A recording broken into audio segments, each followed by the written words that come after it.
into the day with the dawn ringing in my ears. Oh, well, I tune to my TV show. No better way, I gotta get myself into gear. Let's go. Oh, and I feel good today with my wake up in the morning espresso. I feel good today. It's my feel good breakfast show. Very good morning, you beautiful souls. Thank you so much for tuning in. It is indeed Wednesday, hump day. We are freewheeling to the weekend. Thank you so much for all of your input over the start of what has been an inspirational and informative, educational week. We're going to continue to drive that message during Women's Month, especially up until Friday, obviously being Women's Day. But throughout this entire month, we are celebrating all that you are because you are amazing. Yes. Do you feel amazing this morning, Yes, Princess? I feel that. You are the wind beneath my wings, and I don't say that lightly. Obviously, we love having you on set, but the coffee you make is a lifesaver. Honestly, it is. Sweet thing, it's just the gents again. I'm sorry that we're inflicting myself, Kat, and Tabiso on you all the time now. It's the bro show again this morning, but you know what the guys like. What are the boys normally? Americano with milk for Cat and Tabiso cappuccino With a little two bit sugars. with a little bit of love. With a little bit of Just the one, Yes, that one. just a smattering of love. Yes. So the boys are here. They are equally as excited as me to get this show rolling. Gents, how are you doing? A very good morning, very good morning. Yes, sir. We're reporting for duty alongside Uncle Tabsy. Tabsy Makuba. How are you doing, sir? I'm good, man. How are you doing? Yeah, very, very good. I had a nice serving of uzozumoya.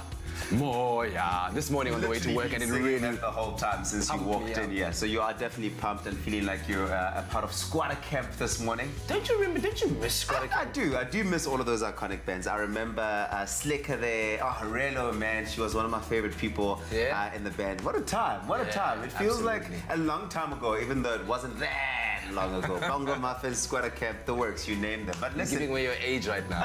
it is a hump day. Yeah. We are halfway into the week, which is absolutely fantastic, and hopefully it's been smooth sailing for all of you. If it hasn't been, hopefully we can help you get into that space where after the end of the show, We certainly will, man. I think if we could find some way of learning how to play the marimbas yesterday, then certainly you can have a smile on your face, and we will make sure that it's got some extra teeth at the back as it stretches wider. Oh man, we have so much going on today. Now today we're talking about parenting. We're talking parenting and kids and raising kids. We've asked you on social media, sibling rivalry. Is it a good or bad thing, and why? So if you think it's a good thing, why do you think so? If it's a bad thing to happen in the household, why do you think so? What do you think? You've got siblings. I do have siblings, a younger sibling. Yeah. But her and I are too far apart in For there to be age rivalry. for there to have ever been. Otherwise. Exactly. Yeah. Worrying? Yeah. No, not even like that. But I mean, like by the time I was in varsity, she was only starting like high school, so she kind of looked up to me more than anything else. But what do you think? Is it a good thing or a bad thing? I've got a little sister, and she's only 4 years younger than me, but we've definitely never experienced any sort of sibling rivalry. Really? Just like a small little, cattiness, but like nothing like. Nothing extreme. Nothing extreme at all. Mama Tabiso kyo. No. No, because why you nigga to me? Why you nigga to me? Marangas That's crazy, man. That's crazy. So please do let us know on Facebook. We want to hear from you, especially if you've got siblings, or if you're a parent and you're raising children who are siblings. If there's any rivalry there, is it a good or a bad thing? We'd love to hear from you. I guess the odd challenge could be inspiring and motivating. Yeah. Right? But let me inspire and motivate you this morning. Yeah. Should I do that? Yes. The humble Pocket square. Do you manage to slip in a pocket square every now and then? Every now and again, yeah. When I really feel like I want to dress for impact. And that's exactly it. Then I'll throw it in there. Did you know that it originates in antiquity, ancient Egypt, Rome, Greece? The wealthiest of the wealthy would kind of don it to show off that they are indeed of that class of people. Impact. Yeah, apparently Richard did you II even as well. read up the history of the You pocket know, square? these things interest me, and so I was like, you don't just slip it in. Yeah. You got to know. You got to know What it means. Okay. Anyway, so there's the standard way that you can fold it, that it kind of comes in, you know what I mean? So you can go there, and then depending on what you want to show, which most people like just to have the standard, right? So like that, and then you could just plonk it there, and then just have it up above the pocket line, just ever so slightly to show Very neat approach to it, right? You've got your corporate suit kind of on, but for the kind of outfit that I'm wearing today, and this is most often how I like to wear my pocket squares as well. You just grab it in the center, and then you just give it a little. You are me. You know what I mean? I am you. That's for what I me, do as for well. me, the less organized it is, the better. And then you can even be fancier. Fold it up here in the center, because then it gives you more differentiated peaks, so you get more elements of the pocket square coming through. Okay, you see, that's a new way that I've just learned from you, and You know what I mean? actually, it really works. Yeah, Absolutely and then at the works. end, just kind of make sure that it plays around the pocket, because it is meant to be an accessory in that way and give your outfit a little extra something yana. But like another way that I like to do it is like when I'm in a rush, also grab it by the center, give it a bit of a twirl, grab it while it's there, and then you get that kind of thing. And then you work it, and then you just pop it in there. Boom, done. Nice. Done. It really does make Pocket a huge square difference. 101. It makes a huge difference. Well, now you know how to prepare a pocket square for your suits when you want to dress for impact, or even not. When you're dressed smart casual, for example, you can throw it on just to elevate the look a little bit. Like the ancient Egyptians. Like the ancient Egyptians. But right now, let's take a look at your weather and what that's going to be looking like today. We start off in Johannesburg, where mainly sunny conditions with comfortable temperatures can be expected. And towards the evening, cloud cover will increase. A light northwesterly breeze can be expected throughout the day, and humidity decreases as the day progresses. Durban, plenty of sunshine with pleasant temperatures and clear skies for the entire day. A northeasterly wind picks up towards the afternoon and rapidly increases, and humidity fluctuates throughout the day for Durban. Port Elizabeth, sunny conditions with warmer temperatures than the day before. Cloud cover will increase slightly as the evening approaches, and a strong northwesterly wind expected throughout the day, and humidity remains low. This is due to wind. In the mother city, Cape Town, mainly cloudy conditions with a couple of showers expected, and a northwesterly wind that dies down towards the afternoon, and a passing shower is expected later in the evening as cloud cover decreases. So please, Cape Town, be prepared for rain. The more rain, the merrier, I say. I'm Keep enjoying it coming. I am absolutely loving it. You know what's exciting for me What today? is We've got the Cape Town gymnastics team from Cape Town joining us, and they're going to be telling us about their journey, and we're going to be learning from them as well. Did you know that I used to do gymnastics? I can tell. I can believe it. Really? I can believe it. How would you know? I don't know. There's something about Really? you that just like oozes like you're that guy. But it's not even like the proper gymnastics, like on apparatus on the floor. Yeah. We used to have these leotards that we wore, so it was like shorts for the guys, and then it stretched all the way up. Yeah. And it was like there was a stripe. It was white and yellow. Yeah. And then we used to do like 1, 2, 3, 4. Yeah. 1, 2, 3. Yeah. So it was like a Okay. coordinated today routine, choreo. today they might take you a level up from there, and hopefully you've brought your leotard, because that would be wonderful. I was 10 years old. I was hoping you bought one yesterday for today, but that's okay. That's okay. Anyway, let's get you started off in the day with a quote of the day. G-Man, what you got? Well, I mean, we've gone from pocket squares to unitards. I mean, what more could you squeeze into a day like today? But really informative. Thanks, brother. We obviously are highlighting the incredible South African women that have made their mark, and Nkosazana Dlamini-Zuma certainly has. She's earned her stripes as a South African politician. I know she was our Minister of Health for a while, but most prominently as an anti-apartheid activist.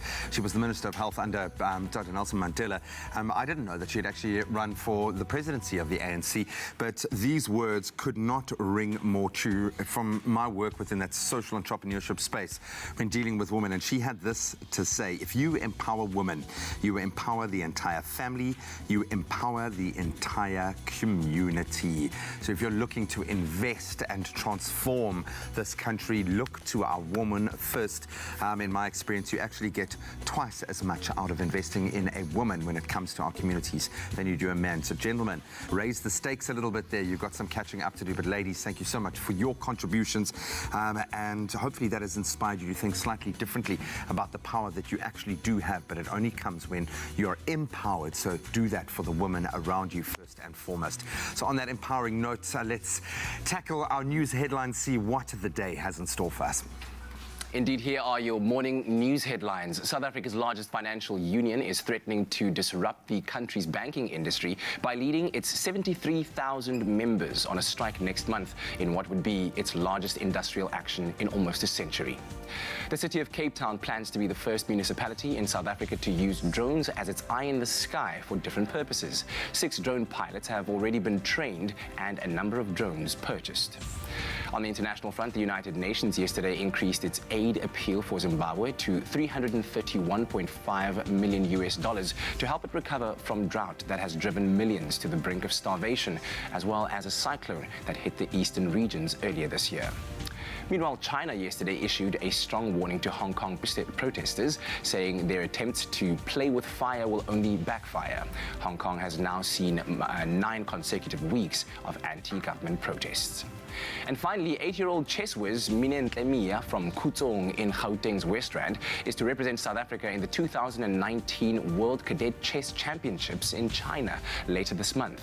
Now, the chess wunderkind qualified for the World Championships when she emerged victorious in the South African Junior Closed Championships in Benoni earlier this year. Mia, an energetic and creative Grade 3 learner, is also the youngest ever SA School Sports Star finalist. She says she's over the moon and at a loss for words to describe how happy she is to receive this honor. And now, the small self-made chess-winning wizard, who has already achieved so much, is raring to go and fly the South African flag very high in China. And we wish you all of the best, Minentle. Good luck. And that's it for the short look at the sports or the main headlines. Here are the sports headlines with Graham.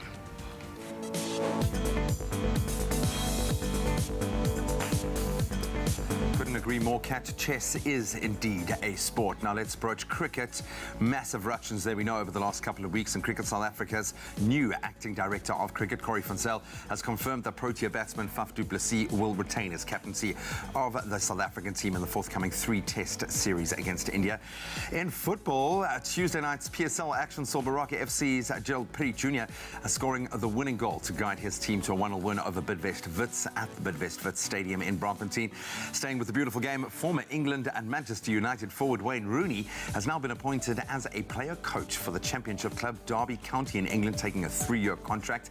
And in cycling, cancer researcher Fiona Kolberger has beaten more than 200 men to become the first woman to win the transcontinental race, where she cycled for 4,000 kilometers in just over 10 days. What an incredible feat. On that note is where we leave our sport for now.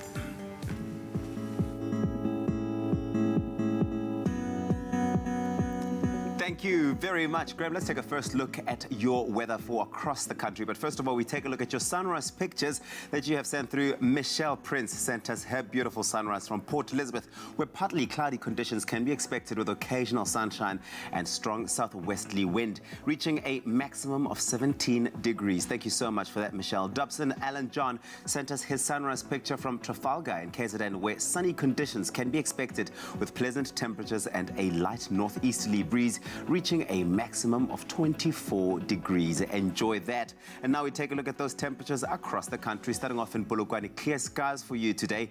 10 is your low, peaking at a high of 28 degrees. Mbombela, 15 and 31. If you're out in Pretoria, 12 is your minimum today and your maximum 28 degrees. Johannesburg, 10 and 25. Mahikeng in the northwest, 9, reaching a high of 30. Klerksdorp, 6 and 29. If you are out in Kimberley, expect strong northwesterly winds traveling at 32 kilometers per hour. 1 is your low, reaching a high of 30 degrees. Bloemfontein has the lowest temperatures in the country, with -1 as your low, reaching highs of 28. Richards Bay coming through with the highest temperatures in the country, 19 and 31. Pietermaritzburg, 10 your minimum and your maximum 30 degrees. Durban, South Africa's playground, 16 and 25. Mtata's got a really cold start to the morning today. 4 is your low, peaking at 30 degrees.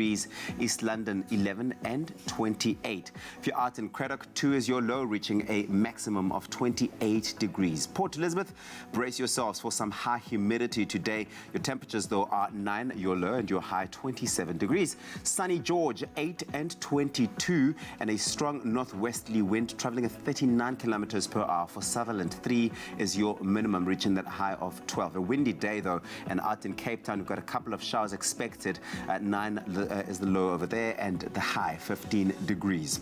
Occasional rain for Worcester 4 and 15. Light showers for Springbok. Your low is 1, reaching that high of 12. And lastly, Upington, your minimum today is 4 degrees, and you will peak at a maximum of 24 degrees. Well, no matter which part of the country, make it a feel-good type of Wednesday. And remember, we want to see those beautiful sunrise pictures. Get those through to us on Facebook, Expresso Morning Show, SABC3.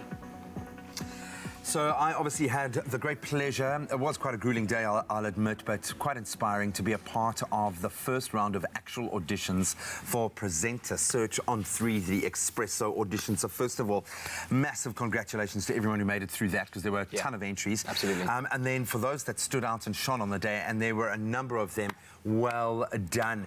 Obviously, we've been asking this big question now, are you ready? Do you have what it takes? And clearly, in my experience, a few do. Yeah, who's got that ability to shine on South Africa's feel-good breakfast show? Because we are searching for a new presenter, in fact, new presenters. And it is your time to shine with Orbit Gum. Now, thrilling weekly challenges. Who will stand and who will stumble and who will win the right to bring you the best of breakfast television?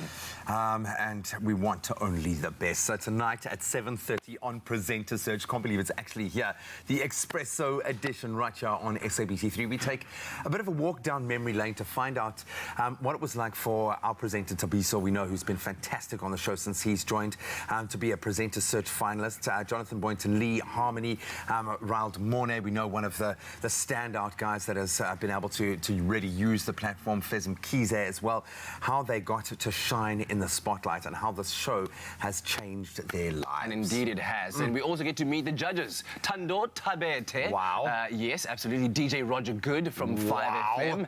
And Dr. Musa from Trending SA. It's star-studded. Dr. like Riyad, as we know him, the comedian. That is so awesome. You often forget that he's a doctor. That is a powerhouse panel, funny panel, really awesome panel.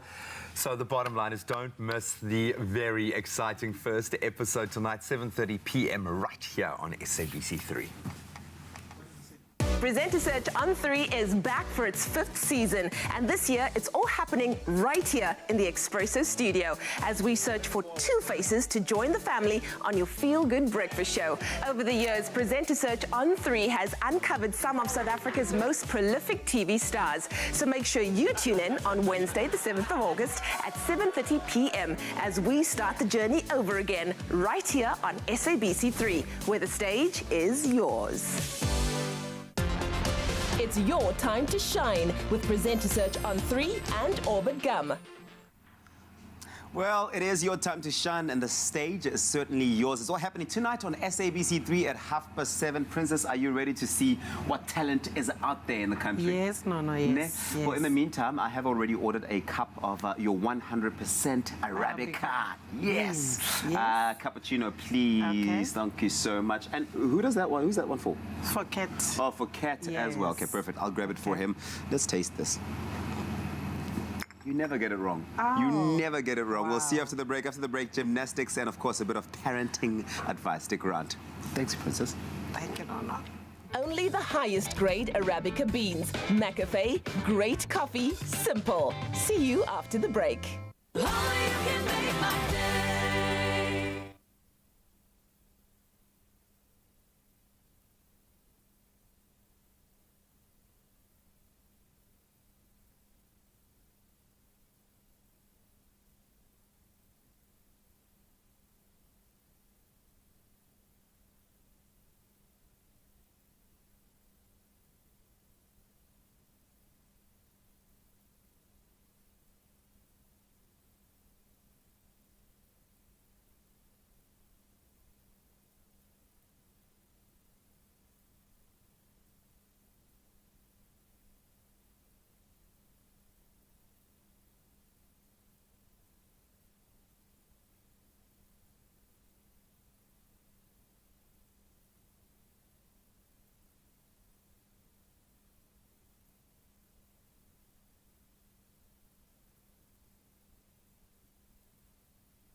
Welcome back, you beautiful souls. Thank you so much for tuning in. It is going to be an inspirational and I would imagine quite an energetic this morning, setting the tone undoubtedly.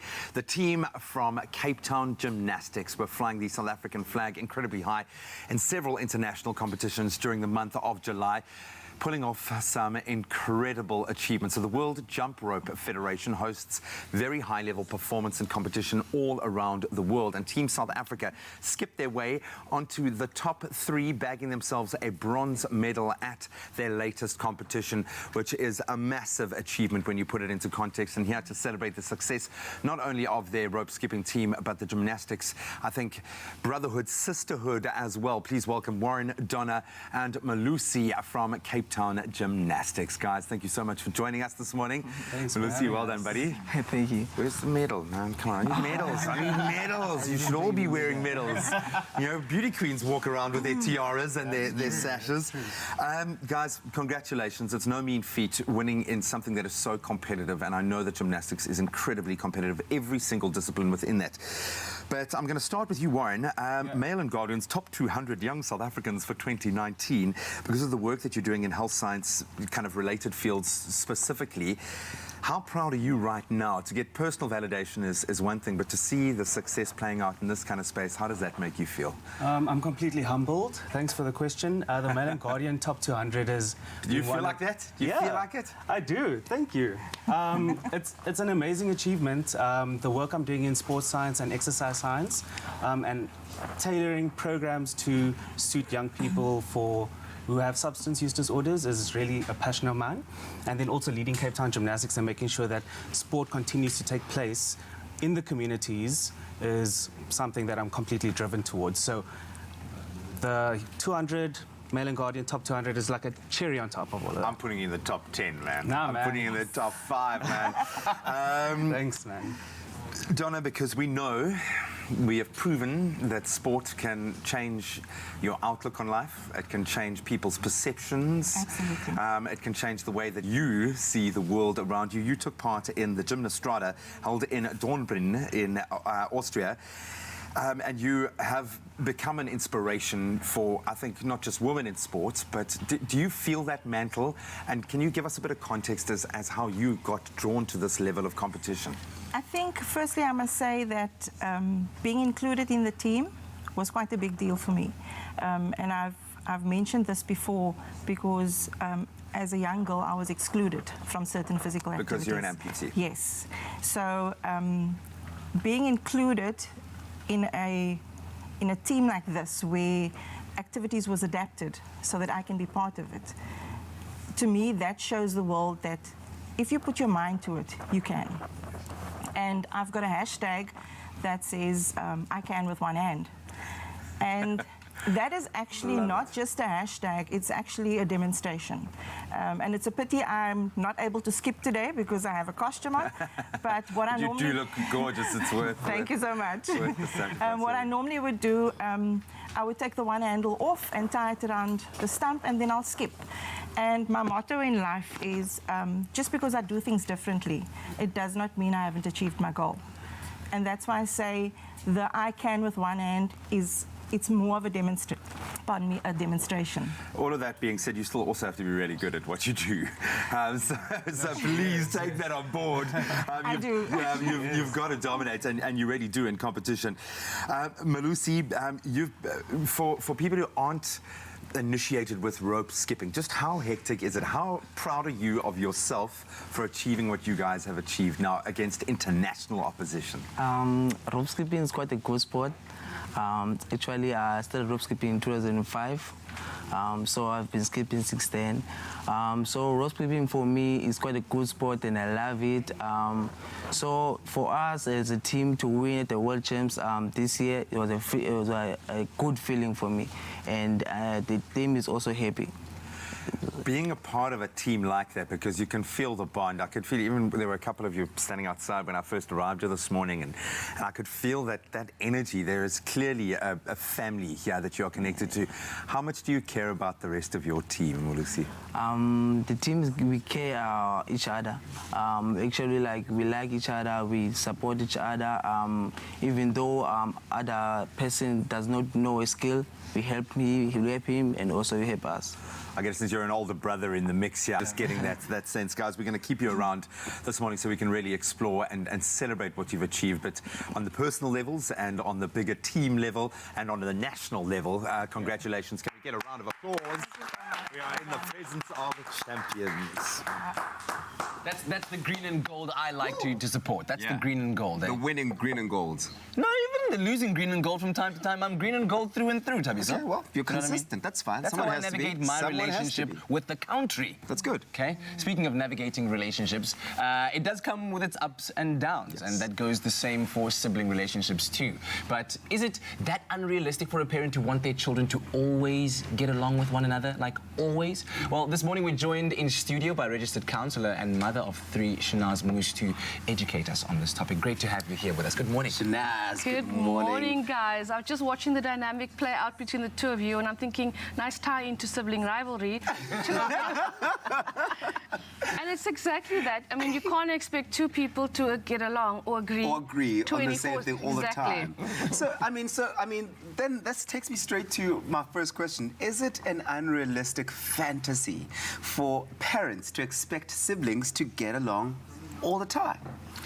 Yes, it is an unrealistic fantasy, but it's also reality, because there's this longing that if our kids are playing nice or getting along, then we've done a good job. Yeah. So it's more reflection of us as a parent. And I mean, I'm one of 5 siblings, so...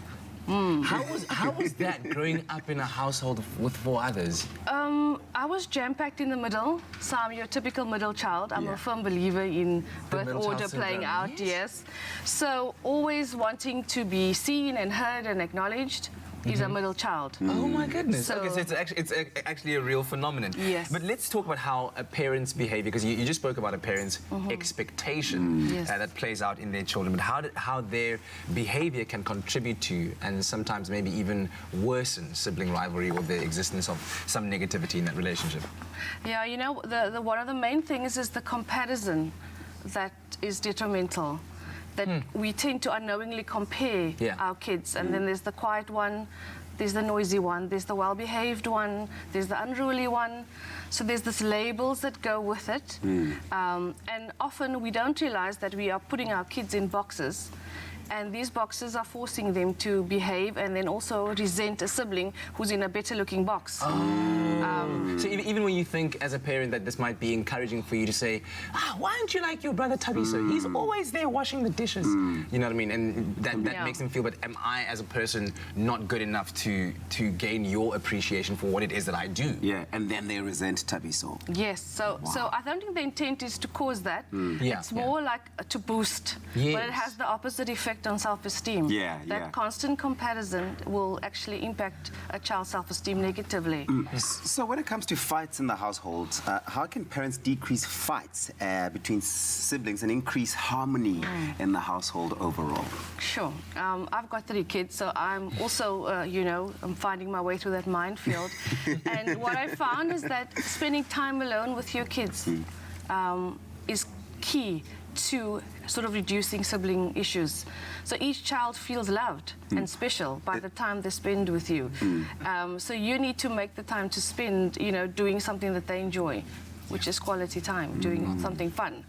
Some very, very valuable advice, but of course we're going to be carrying on with our conversation on the other side of a very short break. Let us know on social media. Of course, we've asked you on our Facebook page, sibling rivalry, is it a good or a bad thing, and in what way can it turn so? Let us know, especially if you've experienced it in your own personal life, how you've navigated that relationship with your siblings. As a sibling or even as a parent. Absolutely. We'll see you on the other side of a short break. Only you can make my day.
Welcome back to your feel-good breakfast show. You see, this is the worst time you could have picked for the sibling rivalry to play out. Listen up. So earlier on in the show, registered counsellor Shanaz Moose joined us in the lounge to talk about the increasing fights between siblings and also parents' expectations of having this glorious, harmonious relationship between their kids that is very, very much unrealistic. And so we're continuing the conversation to learn more about sibling rivalry. And of course, we'd like to know from you as well what you think, whether sibling rivalry is a good or a bad thing. So we've asked you that on social media. And should we take a look at some of the comments? I think we should do that. Okay. Let's take a look to at some see comments. what you have to say, but we'll have a look at that at the end. Later on. Okay, so Shanaz, we've got you here, and I have to ask you, is it ever healthy to have arguments between siblings? Yeah, a certain amount of disagreements is normal because we don't agree on everything. So there will be conflict. Any relationship has conflict, which is why it's so important to teach children conflict management and conflict resolution because they are able to learn that. But the one thing we must be careful is that our energy as a parent, if we come into the situation all charged up, all angry, all worked up, and we will actually increase the sibling rivalry. So our ability to remain calm, to be the emotional container for the sibling rivalry is actually vital. And it's a lesson that I've actually had to learn myself. I'm a recovered, angry, perfectionist mom. And also added to that, probably the prejudgment that comes with it when you are, as a parent, entering into this rivalry and already having chosen sides about who is right and who is wrong. Let's talk about that moment of intervention and how it should be handled in order to ultimately resolve, teach conflict resolution, and bring about a healthier form of that sibling relationship. Yeah, that intervention that the parent does, often you're going to take the side of the younger child most likely because you feel he or she is vulnerable. And sometimes the younger child is the so-called guilty party or the instigator. So what happens is you create a dynamic of an aggressor and a victim. And when you deal with your kids, they're both your kids. There's no aggressor, there's no victim. So the problem we often do is that we take the side of the person we feel has been hurt. I'm not saying don't have empathy, of course, because there's a bigger picture here. Both kids need to see the other's perspective, and that's the lesson that you need to teach. And how can ongoing fights between siblings impact on the family relationship as a whole, the family dynamic? Because it does spread that far. Yeah, it's a very valid question. And what happens is the base of a family is a couple. And a lot of arguments between moms and dads are about the children. They take sides. So the parents take a side of a child or have a perceived favorite. So what happens is you automatically feel as if you don't agree on that. So for me, the fight is not your fight as the parents. It's an issue between the kids, and when they are taught how to resolve it, they don't need your help most of the time.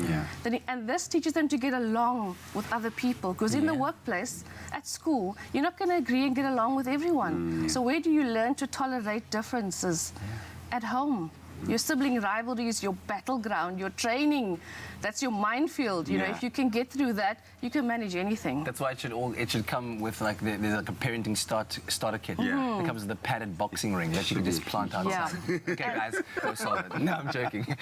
Let's take a look at those comments that you posted on social media. Ledum Zeninwil, in answering the question whether sibling rivalry is a good or a bad thing, said bad because it may generate into generational hate, dichotomy and enmity. There's no reason to have rivalry with siblings where there's love. Rivalry is an show of envy and jealousy. It's never a natural scene. Comment on that, Shanaz. Sure. What do you think about that? What do you think about? I mean, those are some very, very strong words that have come through. Yeah, and you know what? Everybody will have their version because you are influenced by how you were raised. You're only a product of your parents' parenting. So the intergenerational thing being mentioned, because if you're being raised in a home with grandparents and aunts and uncles, what happens is you as the child observe intergenerational sibling rivalry still at play. And so what happens is you as now an adult have to monitor how you react to your siblings. Yeah, and I think that's the thing as well. I mean, you think about like all the family gatherings where there might be this subverted current of negativity that is always there. We need to consciously remove that from our interaction so that our children don't end up taking that on board. Yes. Got one more comment here from Robert Oosthuizen who says, bad. My brother and I were at loggerheads. It never worked. Maybe there is a healthy way of competition among siblings, but in our case, we were always compared to one another. More so, our school that wanted my brother to perform as well as I did academically. And my mother realized too late that this was contributing to our embattled relationship. This resulted in no love for quite a while between my brother and I. Let's talk about that, because I think, as we spoke about earlier, in trying to motivate and inspire a child to maybe work smarter, work harder, perform better, that comparison is made. You know, your brother or your sister is doing this and this and this. Why didn't you do it like them? What's the correct way of approaching that so that you can ultimately, possibly attain that result if it is truly meant to be, because not all children are gifted in equal measure? Do you want the quick, easy answer? I want the real answer. The real one. Yeah. The real one is that, you know what, you as an adult have a lot of work to do on yourself. So that inner child that wasn't accepted, the one who was told to be like the brother or the sister, is still within you. And when your children fight, it triggers that. So often you are reacting not as the mom or the dad, you're reacting from that space. So I know you've got an 18-month-old, so it's a bit easy now. There's only one. He's 13. Okay, 13 months. 13 Please months. just take it slowly. He's only just starting to walk. But you're going to watch the dynamic change when another little one... Next year. You remember the argument we two had? Yeah, it's next year, yeah. And the thing is that your child, your existing child, feels replaced. Even though that's not your intention. Yeah. Wasn't I good enough, smart enough, well-behaved, that you had to have another one? Wow. I mean, I've got 3 kids, and guess what the favorite question is? Who's your favorite? Wow. Who do you love the most? Wow. And I mean, my kids are 20, 17, and 12. Does that happen invariably? Yeah. Does that happen invariably, that when you, as a couple, choose to increase the family fold, children do ask themselves that question: why did you have another one? Whether it's a happy pregnancy or not, they always think that. Yeah. So you need to address that.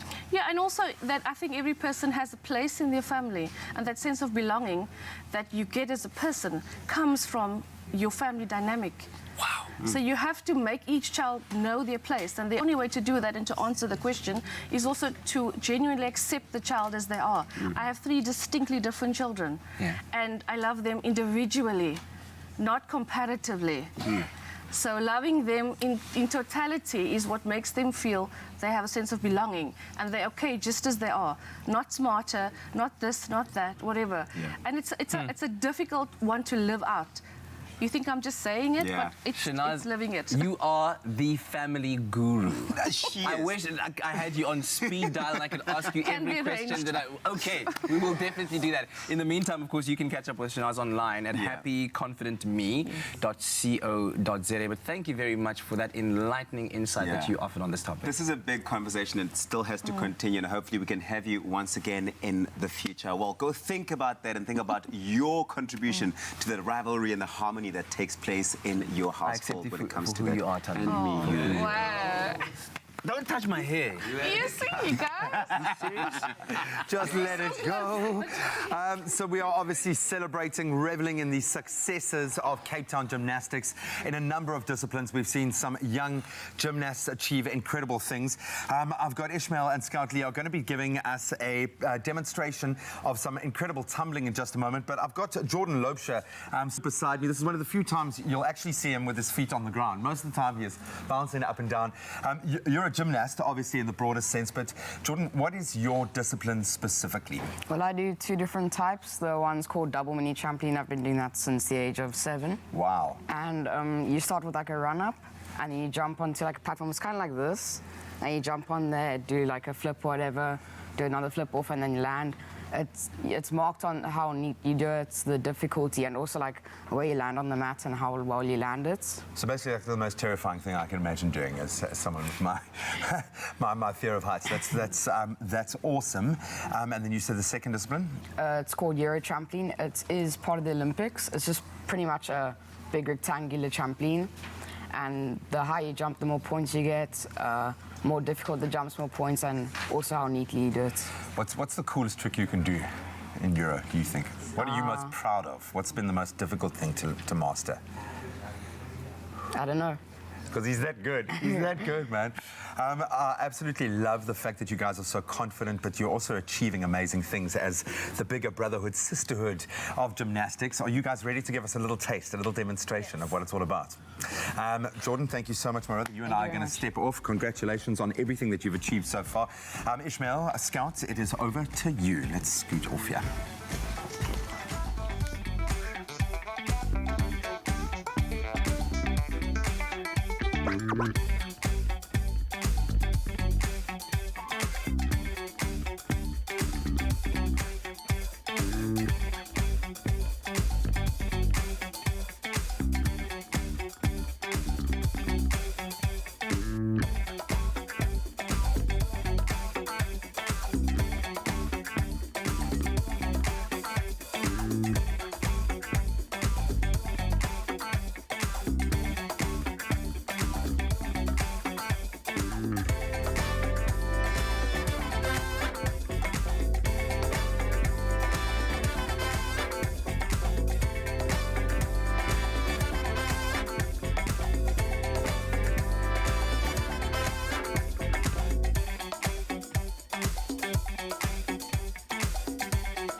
I know you're all part of the same team, but that felt like there was a little bit of it. There was like a dance off, there was like a tumble off a little bit. You guys are amazing. Can we get another round of applause?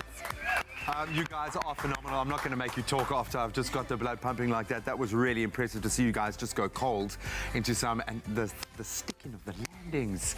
Rock solid, absolutely awesome indication of where South African gymnastics is at the moment. These juniors are flying our flag incredibly high. We're going to let that sink in. Please don't try this at home. Please don't try this at home as we go to an ad break. We'll see you now. Yes. Oh, you can make my day.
It's my feel-good breakfast show.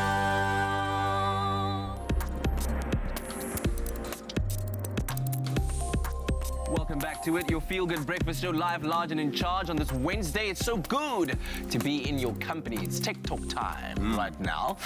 The world of virtual reality is very much upon us, and companies are constantly pushing the barriers to try and bring it closer to the people, make it more commercial right now. And of course, producing realistic sound models in virtual reality is very tricky, even compared to conventional video games. Now, Stanford researchers have found a way to produce sound modeling in a viable time frame that is closer to what the human ear would actually experience in real life. Wow. So this solution they've created ultimately involves ditching the traditional approach to calculating sound propagation, and it takes its cues from classical composers, and what it does is that it splits the vibration modes into individual chords, then performs a time-based sound wave simulation of those chords, and the result is a system with good enough sound synthesis that can complete models hundreds to thousands of times faster, and promises to make virtual reality more accessible and cheaper for all of us. And I mean, it could be a while before we actually see the software reaching models or devices that we can use, but the possibilities that one day you could have regular smartphones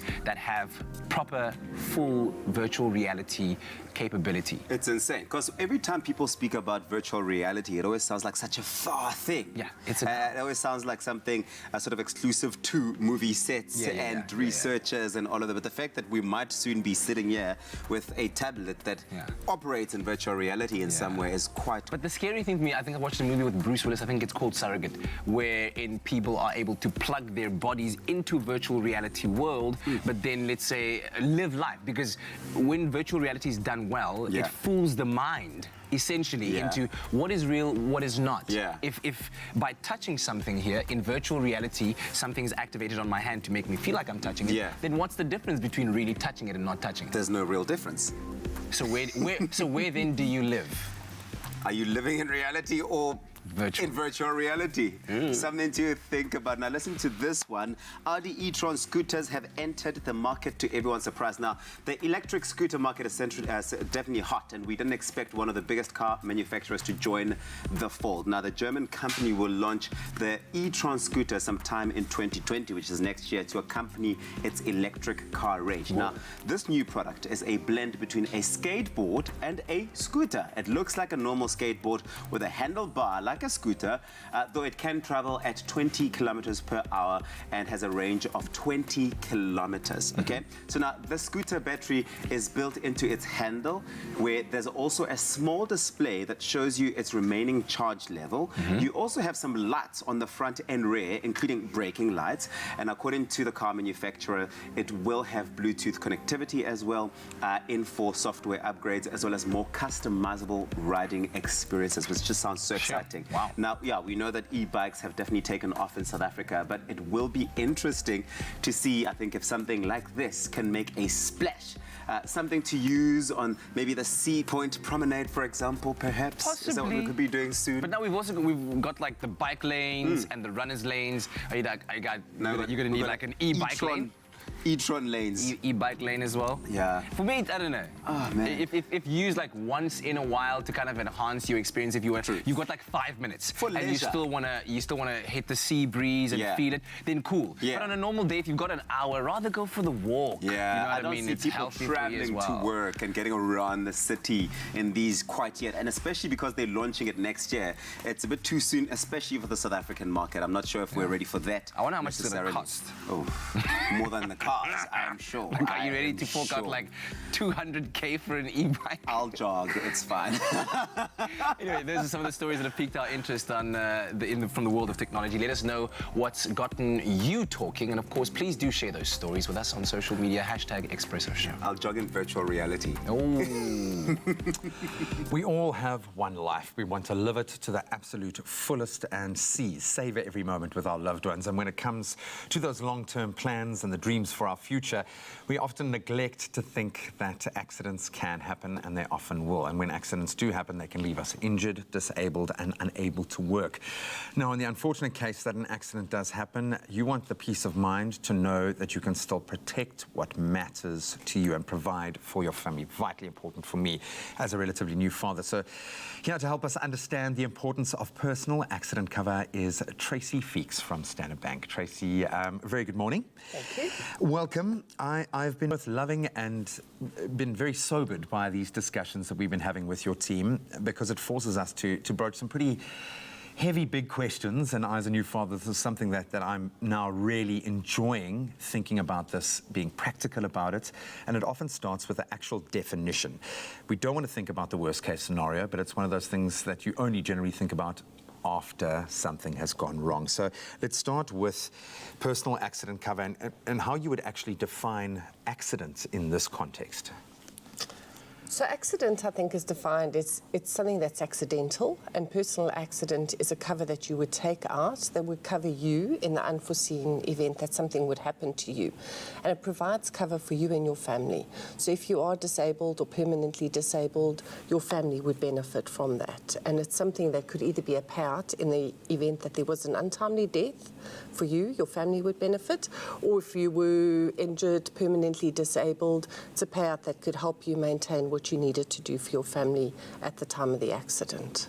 The amount of times that you say family, that is ultimately the most important thing here, is that it is about the legacy that you're leaving and what matters the most to you. You have to think about these things.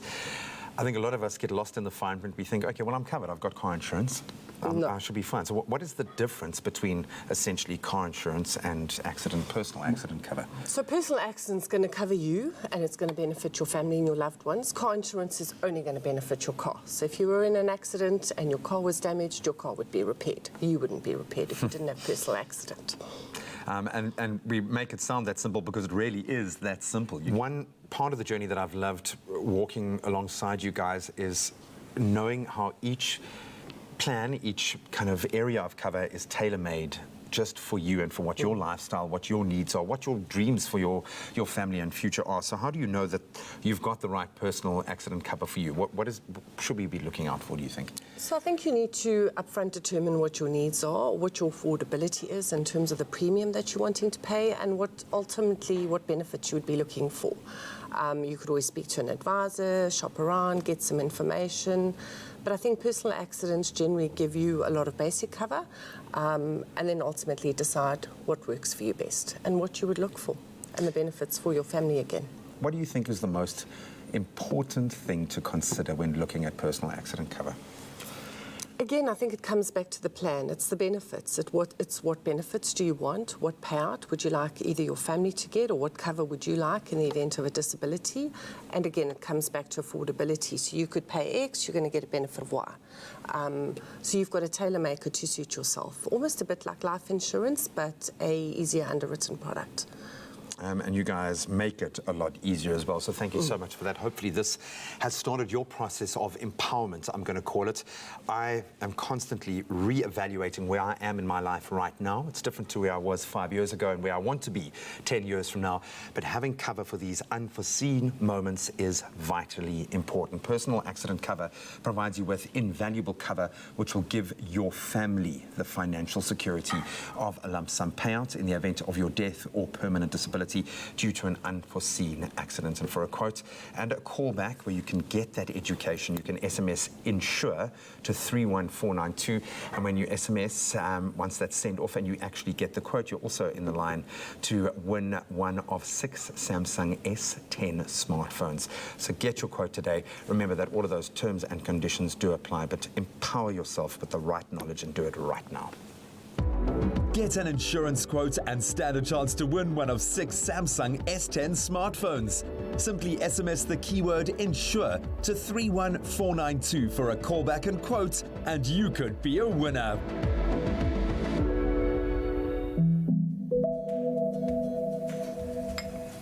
Well, What a beautiful morning it's been so far. Hope you're enjoying it with us on our Feel Good Breakfast show. With this princess, of course, just providing the very, very best. How's your The coffee? refreshment is really good. Really, really good. This is quality coffee, man. What about something to eat, though? What have you got on the menu? Bread muffin. Ooh, nice. I thank you very much. Nice. Perfect. Oh, freshly baked. I can warm as smell well. it as well. We're going to take a quick break. After the break, we celebrate your birthday. So in the meantime, go top up and fill up your coffee cups. Only the highest grade Arabica beans. McAfee, great coffee, simple. See you after the break.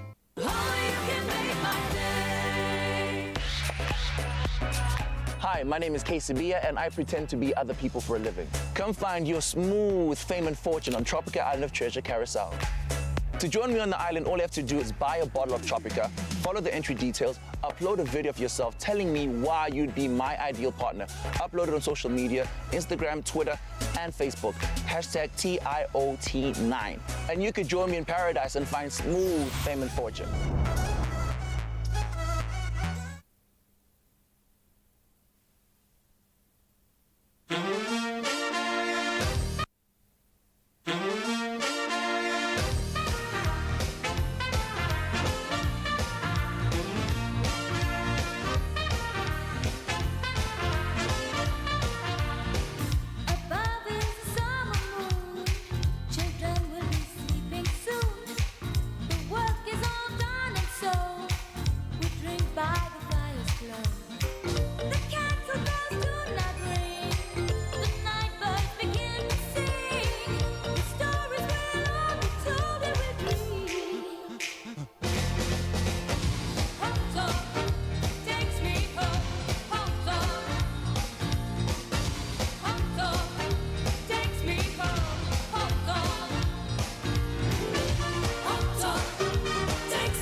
It's my Feel Good Breakfast Show. Welcome back to it. It is your Feel Good Breakfast Show, Expresso, live right here on SABC3 on this beautiful hump day. Thank you so much for choosing to wake up on the right side of bed and waking up the Feel Good way. Well, the Feel Good doesn't stop. We're going to be celebrating your birthdays in just a bit. Right now, though, it's time to check in with what's happening all around the world with Kat and the news. News headlines at the top of the hour on this Wednesday morning. South Africa's largest financial union is threatening to disrupt the country's banking industry by leading its 73,000 members on a strike next month in what would be its largest industrial action in almost a century. Now, the city of Cape Town plans to be the first municipality in South Africa to use drones as its eye in the sky for different purposes. 6 drone pilots have already been trained and a number of drones purchased. Taking a look at international headlines, the United Nations yesterday increased its aid appeal for Zimbabwe to $331.5 million to help it recover from drought that has driven millions to the brink of starvation, as well as a cyclone that hit the eastern regions earlier this year. Meanwhile, China yesterday issued a strong warning to Hong Kong's protesters, saying their attempts to play with fire will only backfire. Hong Kong has now seen 9 consecutive weeks of anti-government protests. And finally, the WWF SA Black Rhino Range Expansion Project is celebrating its 12th successful Black Rhino move, including translocating its 200th rhino as part of an ongoing initiative to increase the numbers of the critically endangered species. Now, in its 16th year, this project actively seeks out new areas to establish populations of the black rhino where they have space to breed. Now, for the latest move, private landowners, a community, and the provincial government of the Eastern Cape together established a 14,000-hectare reserve, and all of them are now the joint custodians of the group of black rhinos. Project leader Dr. Jock Flamand says creating new populations of black rhinos such as these are essential to save the rhino. And to that team we say a very big congratulations, and may you keep on moving forward in this wonderful cause. Well, that's it for the headlines right now at the top of the hour. Let's take a look at what's happening in the world of sport with Graham.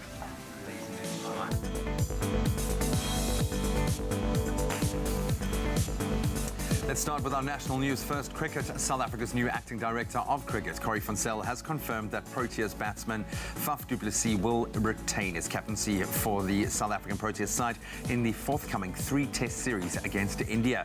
Then on the footballing front, Tuesday night's PSL action saw Baraka FC's Gerald Perry Jr. scoring the winning goal to guide his team to a 1-0 win over Bidvest Wits at the Bidvest Wits Stadium in Braamfontein.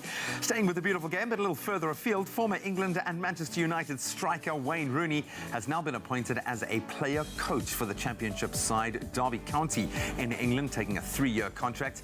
And in cycling, cancer researcher Fiona Kolbinger has beaten more than 200 men to become the first woman to win the transcontinental race, where she cycled for 4,000 kilometers in just over 10 days. An incredible feat. We'll expand on those headlines as the morning progresses.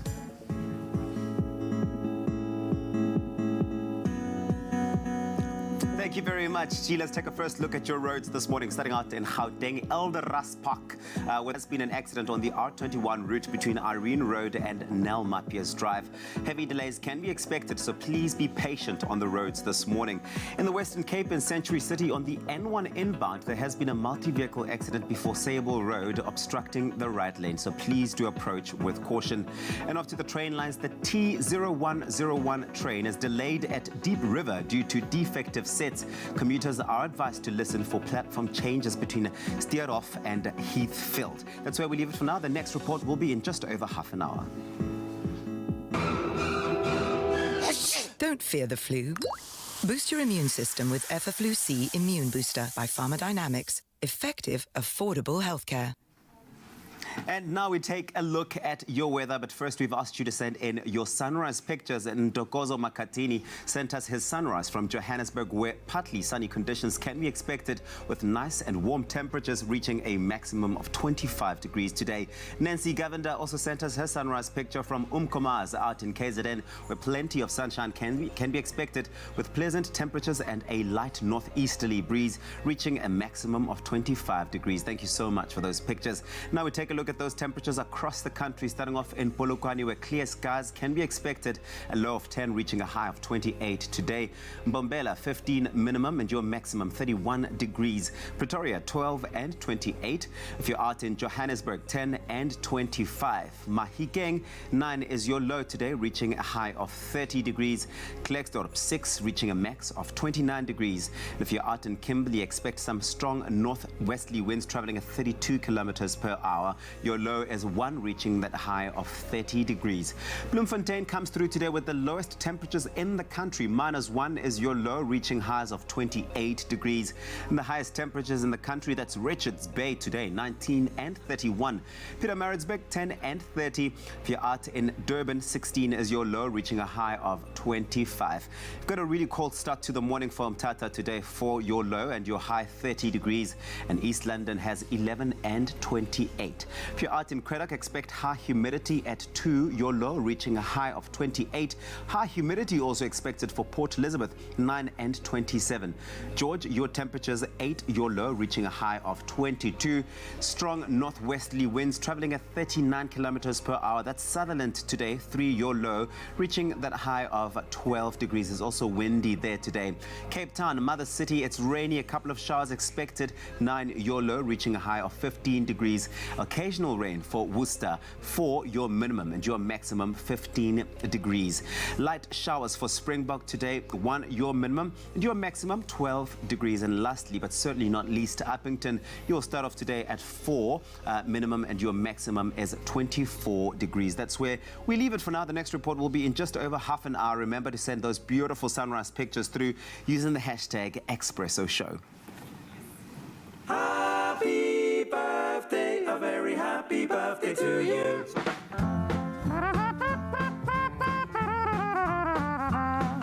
happy birthday.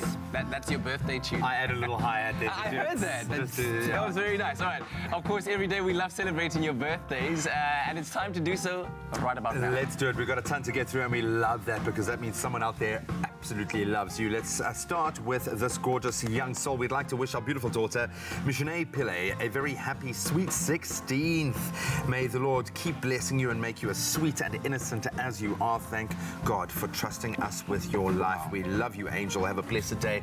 That's a beautiful message as well, dedication. Wonderful. So thanks for that. Jalen Pale is turning 11 years old today. Happy birthday, boy. Mommy loves you so much. May you have an amazing day filled with smiles and laughter. That's from your mommy, Joy, baby brother, Joshua Pale as well. You see how my voice dropped a few octaves as I read. Oh, because it's yes. I was like, yes.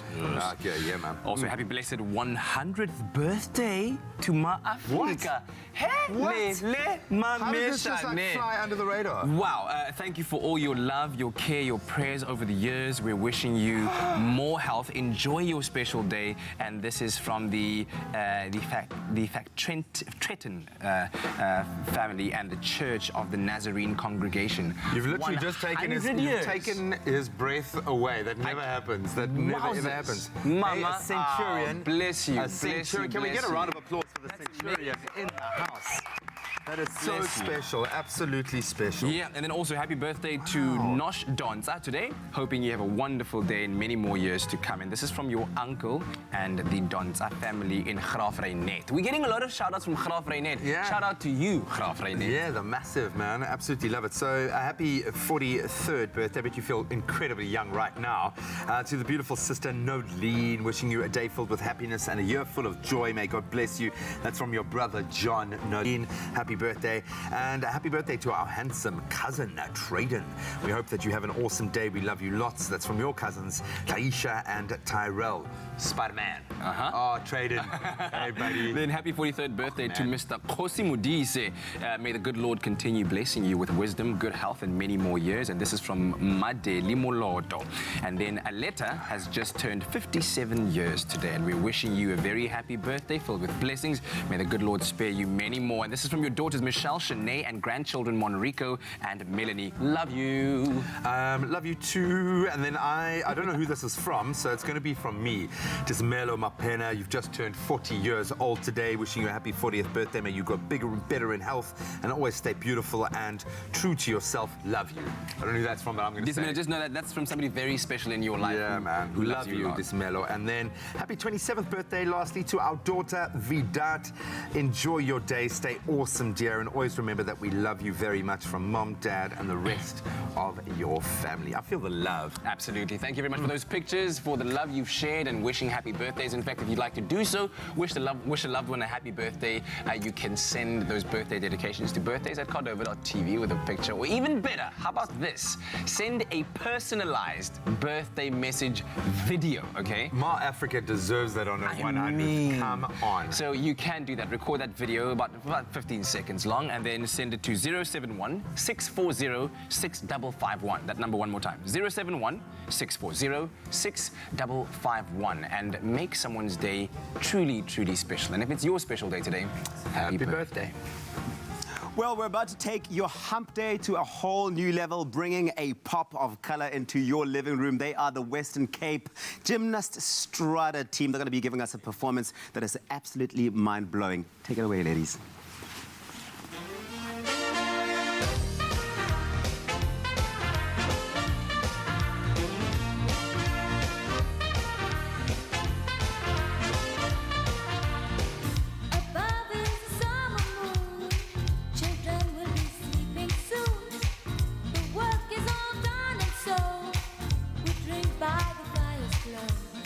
The cat who does do not ring.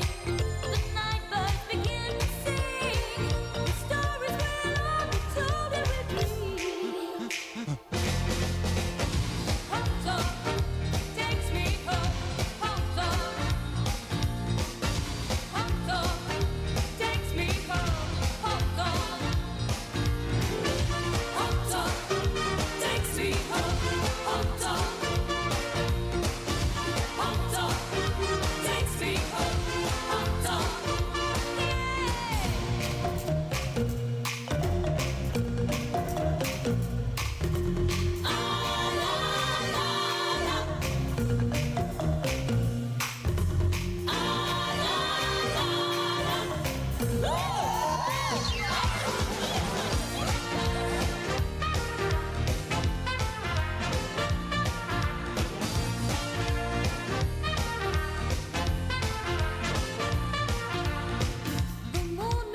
time for the Western Cape Gymnastics team. They've done such an incredible job. Guys, wow.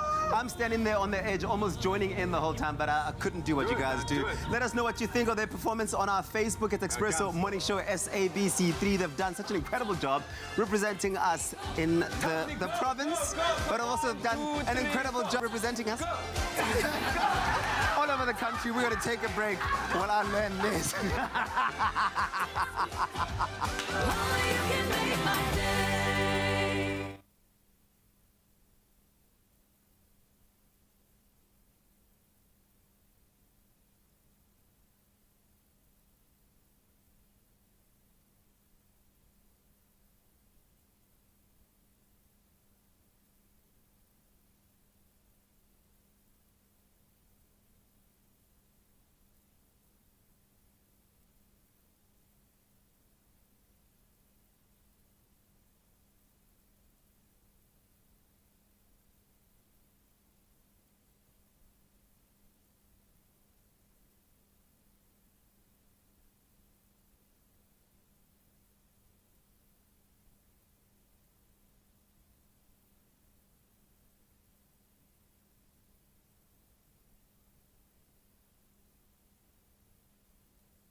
It's my feel-good breakfast show.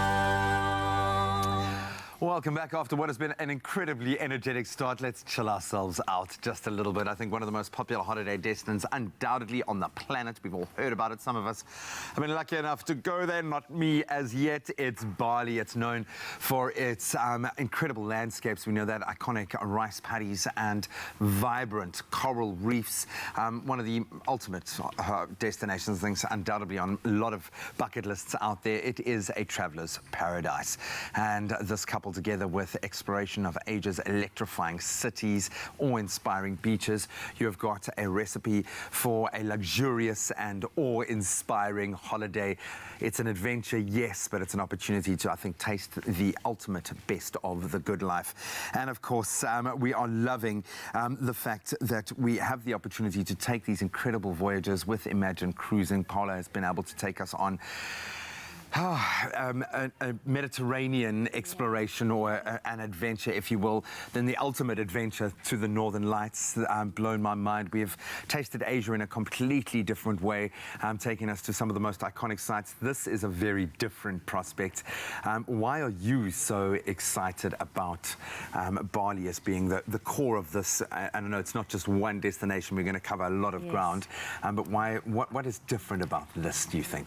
So today we're going to talk about Asia. So we're going to a more warmer destination than last week. So it's for those sun seekers amongst you. We did go across the Arctic Circle last week. So yeah, you'll, like I said, travel around Asia on a fun-filled cruise on board Royal Caribbean's Quantum of the Seas. Which is a fantastic ship. And then you'll get to visit Kuala Lumpur and also Phuket, which is absolutely beautiful. And then after that, you'll be able to go to Bali. We'll spend about 7 nights there.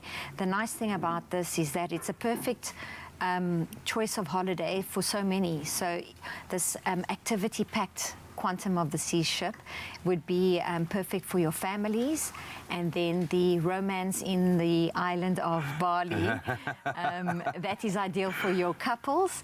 And then the nice thing about this is that the 4 nights cruise on board the Quantum of the Seas, it gives you for those that thought about cruising but not sure about doing cruising, this gives them a little bit of a taste of a holiday. So it's a balance of. Yeah. Absolutely. So, yeah. I'm picking up, Kuala Lumpur, some of the best shopping in the world, some of the best beaches in the world, some iconic destinations. Movies have been made about people traveling through these parts of the world. That's how much of a draw card there are. But it also sounds like, as much as we've had some adventurous spins and in recent weeks kind of taken people on explorations, this is very much about having a balance of holiday and, as you say, that cruising experience. Can you expand on the holiday components of this? Okay, so you'll be flying to Singapore. We'll overnight there, and you get to explore the show-stopping city. It's also known for its contrast. So Singapore it's home for the futuristic skyline, including the buildings of Gardens of the Bay and then the historic temples of Chinatown. And it's a very modern, clean My sister was there. She said it's actually beautiful. Freakishly clean. She said it's just but awe-inspiring. It's organised and inspiring. And the nice thing about it is that there. sometimes... She went and saw that. Looks like something out of a movie, like Avatar or something. I know, it's so different, and it's beautiful, and it's, I mean, so unique. You really get to experience a different side of the Far East. And one of the nice places is Sentosa Island, where you can go and explore the musical fountain or the theme parks there. So much to do in Singapore. Let's talk about Quantum of the Seas. Yes.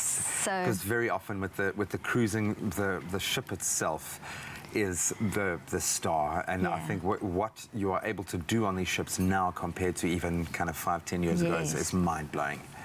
So then the next day you embark the Quantum of the Seas. This ship is amazing, which I'll talk more about it a little bit later in the show. You'll be visiting the Southeast Asia, so you'll get to see the beautiful city of Kuala Lumpur. And then you have a day at sea, so you can enjoy the activity-packed holiday. And then from there you'd stop at the Thailand's beautiful beaches in Phuket. And then the final journey would be then the Bali, where you spend 7 nights in Bali. Okay, so you might have noticed that I kind of got caught in my breath, kind of got caught a little bit there. Let's talk about bang for our buck. What, just summating this package with everything that's included, how much does it cost? So you're looking at, this whole package comes to $29,999 per person, and this includes your flights, your airport taxes, your overnight stay in Singapore, your 4 nights on board, full board on board the Quantum of the Seas, which includes your breakfast, lunch, dinner and snacks. And then you'll be visiting Kuala Lumpur and Phuket. And then you'll fly over to Indonesia, where you'll spend 7 nights on a bed and breakfast basis. And that's not all, because later on I will be telling you more about the surprise we have for Expresso viewers. But that's ridiculous. That is, I know, actually, value for money. It actually doesn't even make sense in my head when you consider that you spend 1,500 Rand on a dinner out for two nights ago. It's just, it's mind-blowing. It's mind-blowing how that all ties together, but it is a reality that is awesome, and it's available for you starting from just 29,999 Rand per person, including flights. Guys, you could be exploring this tropical paradise on board the Quantum of the Seas, which sounds like something amazing in its own right. Stay tuned. We're going to delve a little bit more into the activities that you can get on the state-of-the-art ship, and more of the incredible destinations that she can take you to. Yay!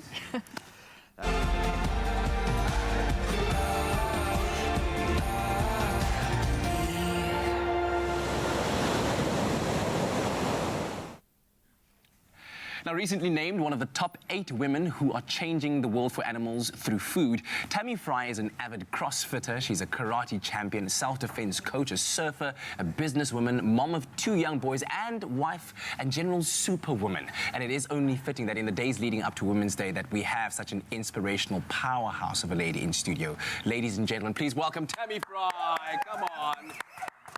It's great to have you here, Tammy. Thank you so much for inviting me on the show.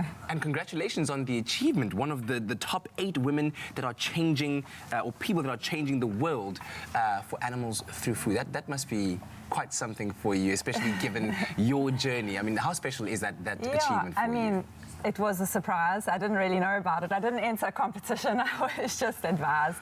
So, yeah, it's a huge honour, and it's something I'm really passionate about. You know, growing up as a vegetarian, I was actually born a vegetarian. I just could never face eating animals. Yeah. And advocating for plant-based diets throughout my life, and being part of the Fry family. I mean, it's funny that I was born that way, and now all we do is advocate for plant-based living. Yeah, and I mean, your passion stretches that far out that you actually want to see a world in which fish does not serve as a source of food, or at least a main part of food, right? So why is this so important to you? Well, me personally and my family are very passionate about the ocean. I love surfing. I'm a diver, so it's something that's very close to my heart. I forgot to add that to the resume. It's a diver as well. No, I mean, you know, just weekend warrior stuff. Yeah, it's something that's close to our hearts, and the statistics show that by 2048 we will see a fishless ocean. And I think that people have to actually start taking action. That's devastating to think that by 2048 there will be no fish left in the ocean. And people need to start taking responsibility for the food that they choose, because I think, you know, what we're seeing in Mother Nature is sort of like a chronic disease almost, and we're losing almost 10,000 species of fauna and flora to extinction every single year, and it's devastating to see. So I think, you know, as consumers, we have so much power by just choosing more conscious foods and cutting back. Really, I think that's the message: is just cut back. Because the ocean is a source of so much oxygen, it sequesters carbon, and when we start to destroy that system, we destroy ourselves as well. Absolutely, yeah. So would you say that we are cutting back in significant enough ways if you take a look at how veganism as a trend has now arisen globally? In fact, I think South Africa as a country, we're seen as one of the top 30 countries that are taking up veganism. Cities like Cape Town, Stellenbosch, Randburg, very popular cities with veganism. Do you think that we're doing enough in order to usher in this new age of plant-based living? I think everybody's trying. I think we've got a long way to go, but you're seeing growth of plant-based diets in the US by 600%, the UK 300%. These are big numbers. So we're almost reaching a tipping point where I think a lot more people will go plant-based as it becomes easier. And things like plant-based meats make it so easy. This is not a challenging thing to do. Nowadays, if you've got plant-based meats, you can just switch out the meat and you're still getting all your protein, you're getting all the nutrients you need. You don't have to think about it too much. Your kids are still going to eat it. You know, you don't have to feed them Brussels sprouts and boiled broccoli and cauliflower. Those days are long gone. So there's so many tasty things that you can eat to replace meat. We were talking about this just earlier on while Graham was doing the other interview, talking about the prawn-style pieces, and I asked you what's in it. And after you told me what exactly is in it, is that at the end of the day, it still tastes exactly like prawns. So if it's the flavor you're looking for, it's there. You're not missing out on anything. So it's just a matter of kind of changing your psyche about what it is that you're eating and how it contributes to your body as well, most importantly. Not just taking away from the oceans, but what it's doing to your body, right? And all the products are just, they're natural. Like, I think people have got this misconception that, because it's not meat, it must be this highly processed thing. But these are just natural ingredients put together, you know, like soy proteins and natural spices and seasonings. We use nori seaweed, which makes it taste more like the ocean. These are simple ingredients. It's not something that's grown in a lab, or, you know, something foreign that you've got to be scared of. These are just plant-based foods that allow you to get that protein in your meal. So if people are looking to make that switch to a more plant-based kind of life.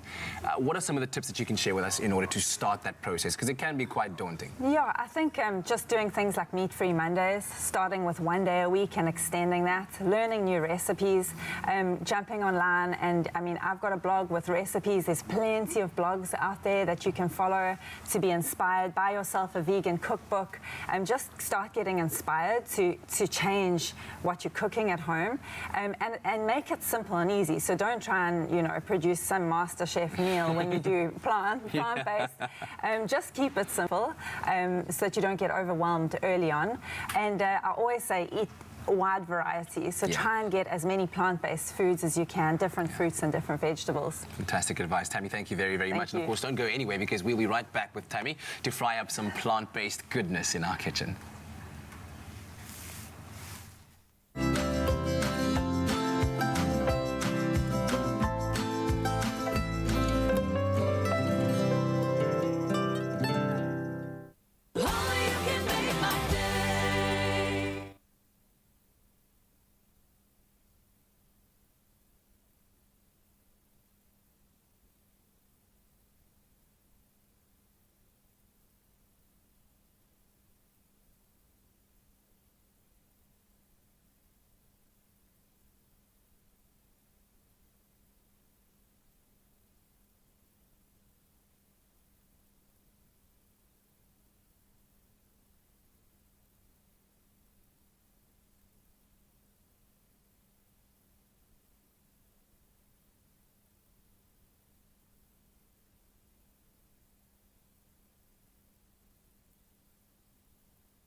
It's my feel-good breakfast show. Welcome back. You're live with Expresso. Now that we've got the appetites roaring at the moment, let's feed you a little bit more on our incredible palate this morning. We obviously spoke to Paula a little bit earlier, obviously from Imagine Cruising, telling us about an incredible opportunity to travel and experience the tropical paradise of Asia, and of course Bali, on a trip of a lifetime on board the Quantum of the Seas. Every week we have done something slightly different. Yeah. Each trip exploration has spoken to a different kind of person, yes. But also the dreams of what you want. And this one says romance to me. This one says holiday. This says family, romance between a couple. This sparks a lot on that side. So I think the first thing that I look for as a parent going away with my partner and child is like, what can I do when I'm on this ship? And you said this is a great ship for a first-time cruiser to really experience, yes. Not just with the balance of being on board and off, but what's on the activity list? So this ship, it's Royal Caribbean's Quantum of the Seas. It's such a unique. It's a wow factor, you know, for me. And there's so much to offer. So one of the unique features is the North Star, which rises your guests up about 100 meters above sea level, and you have these views of the seas and the nearby landmarks. It's absolutely stunning, as you can see there. And then from there, you have the bumper cars. I mean, imagine there you playing bumper cars on board the ship. And then they also have the basketball court. So there's so much to offer. And then you've got the circus school.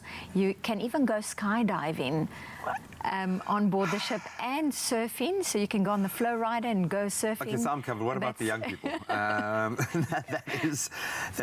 That's incredible. It's a modern marvel, I think. Absolutely, is and the they've best thing, even yeah. got the bionic bar, which is like robotics serving you the cocktails and that. But this is a highlight, the skydive. By the looks of it, you could film a movie there as well. I would Exactly. imagine It's got everything on board the ship. I mean, it just doesn't end there. It just imagine Tom Cruise would choose this particular, if he had to, this would be his Mission Impossible holiday Rock climbing cruise. and all that. Yeah. That's insane. And of course, on the flip side of that, I also like to party just a little bit. And when you're going out and you have the opportunity to have that balance of being on board and still going out, so the party never really stops. No, it definitely doesn't stop. You can carry on dancing the night away at the music hall, or otherwise you can just go to the theatre shows and see the wide variety of stage shows that they have on offer. Every night a different show, which is absolutely quite magical, you know, to enjoy. Of course, we always partner our kind of exploration through the cruise with something going on in the kitchen here, and I can smell amazing things from Asian-inspired dishes coming through,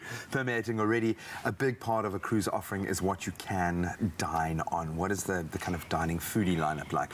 So you're really spoiled for choice on the ship, you know, and they've got 7 included dining options on board the ship, and besides that they've got another 9 dining options at where you pay a supplement fee. So you've got a variety of choice of cuisine, from, you know, your Caesar salad to your rib, barbecue rib, and then your pasta dishes, and then also your chocolate brownies. But there's so much more.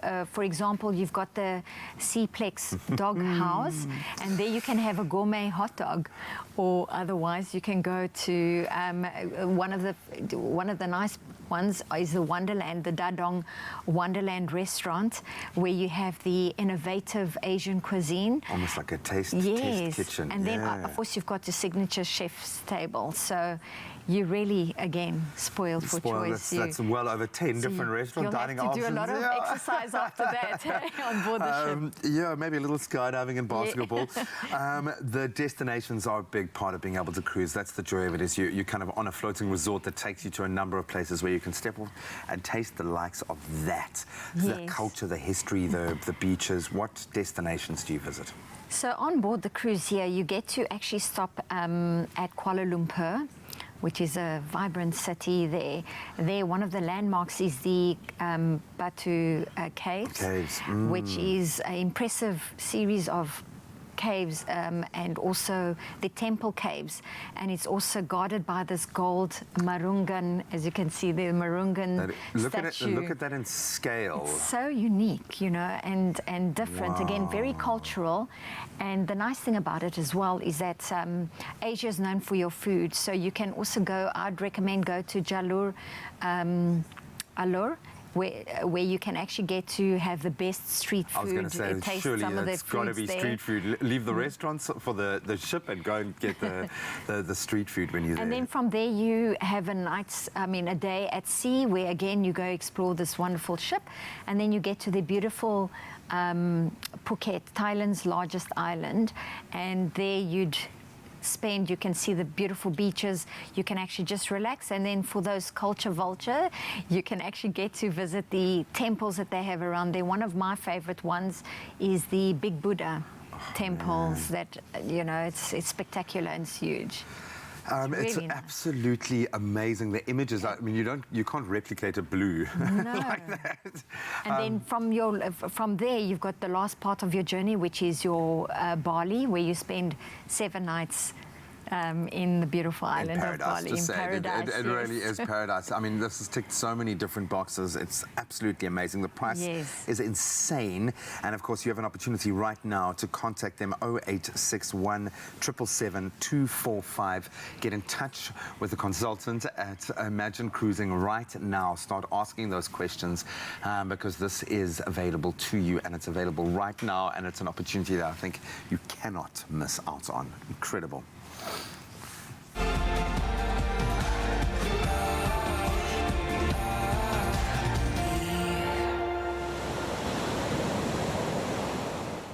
And something that you also shouldn't be missing out on is what we're about to make in the kitchen. We're back again with Tammy Fry from Fry's Food Co. And she's, of course, a well-known plant-based eating advocate. And she's also on a mission to help save our worlds one fish at a time. And Tammy's got something really, really nutritious and delicious lined up for us. Sushi jars.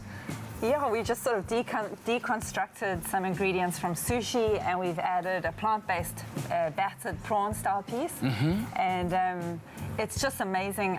I love jars because you can layer with so many colors. They look pretty. It's amazing when you give a kid a salad and then you put it into colors and they just love the colors. So they always eat the salad when it looks beautiful. It's like a food adventure while you go through each layer. It's a food adventure, and you can take these to work. It's so easy to just sort of put it into your fridge, and then 2 or 3 days later take it out and take it to work, and you have a healthy meal.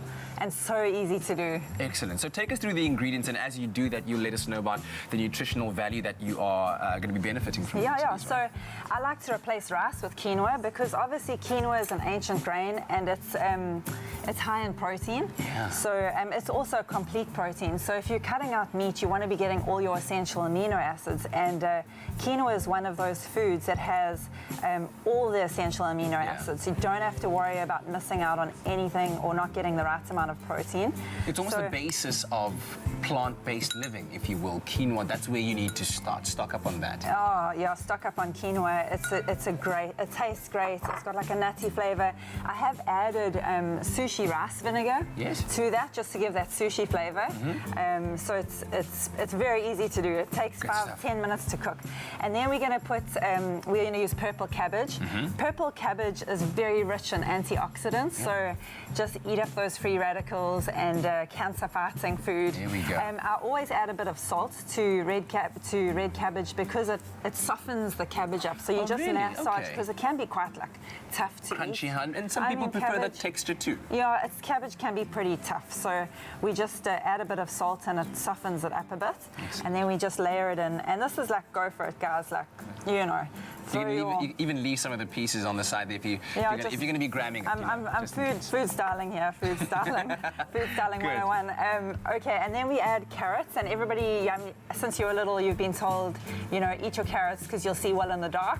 And there is some truth there because it contains beta-carotene, which improves absorption of vitamin A. So I'm using my hands here because this is fun cooking, right? We're going to go for it. So. And I've got to say, while you do this, I was looking at the beautiful packaging that you've got with the key ingredient, these prawn-style pieces that we're going to be using. And I was thinking, I really love this message that through my personal choices and actions, I can change the world. That's beautiful because it applies to many things in life and not just food. I think you've got to take personal responsibility, and when you know something, when you've been educated, you should take action. Agreed. So I'm adding edamame beans. Not only do they look so beautiful and vibrant, but these guys contain 22% protein. So you're getting a super high protein hit. This is higher than most meat. So if you think you're not going to get protein if you're not eating meat, you got to think again. Yeah, and these are, they're delicious. I can have tons at a time. And for mums out there, kids' lunch boxes, these are awesome. And you can pop them out the shell. So you can actually buy them in the shell, and then the kids pop them out and they love it. Cool. So, all right. So we've got the edamame. We're almost getting to the top of this. There's still so many ingredients. Okay, so we've got wakame seaweed. You can buy this dehydrated and then you just rehydrate it. Seaweed is also, again, nutrition powerhouse. You've got magnesium, you've got iron, just a and iodine. So you can buy them in sheets and you wrap them around sushi. There's all sorts of ways of using seaweed. So you just add a little bit on the top of your jar. Lovely stuff. And of course, if you've just joined us at home, we are making sushi jars because we're trying to help you find ways in which you can pursue a plant-based life. Healthier, far more healthier for you and far more healthier for the environment as well. If you'd like the ingredients list and of course a link to the recipe, SMS the keyword fries to 33728. So now we're adding ginger, and ginger's just got a beautiful color as well. So it's like you add pink, and pink's always good in food. I love ginger. And fantastic flavor as well. Beautiful flavor. It's good for your stomach. They always say if you're feeling nauseous, have a little bit of ginger, so it aids digestion. So I add a lot of ginger. Put it in your tea. Go whatever. for it. Warm water with some lemon in the morning to kickstart kickstart your digestive system. And then all in one. just some sliced avo on top, because avo makes everything better. It really does. If your friends don't like avo, get new friends. That's it. Kick them out. They're no good. What else? Squeeze of lime. So just squeeze some lime over there. It tastes delicious, and lime is a very Sure, you're not just one, you've got to have Oh, you can go more. for it. Go for it. Help me out. There we go. Very alkalizing food. So all of this is alkalizing. It'll bring your pH down. Excellent. And we all know an alkaline diet's good for you. Go for it with the teriyaki, if you like teriyaki sauce. It's like a slightly sweeter soy sauce. Use it for stir fries. And I tell you what, while you do that, this is also just smelling great right off that jar. While we put the finishing touches to this dish, how about you take a look at how we made this sushi jar? Okay.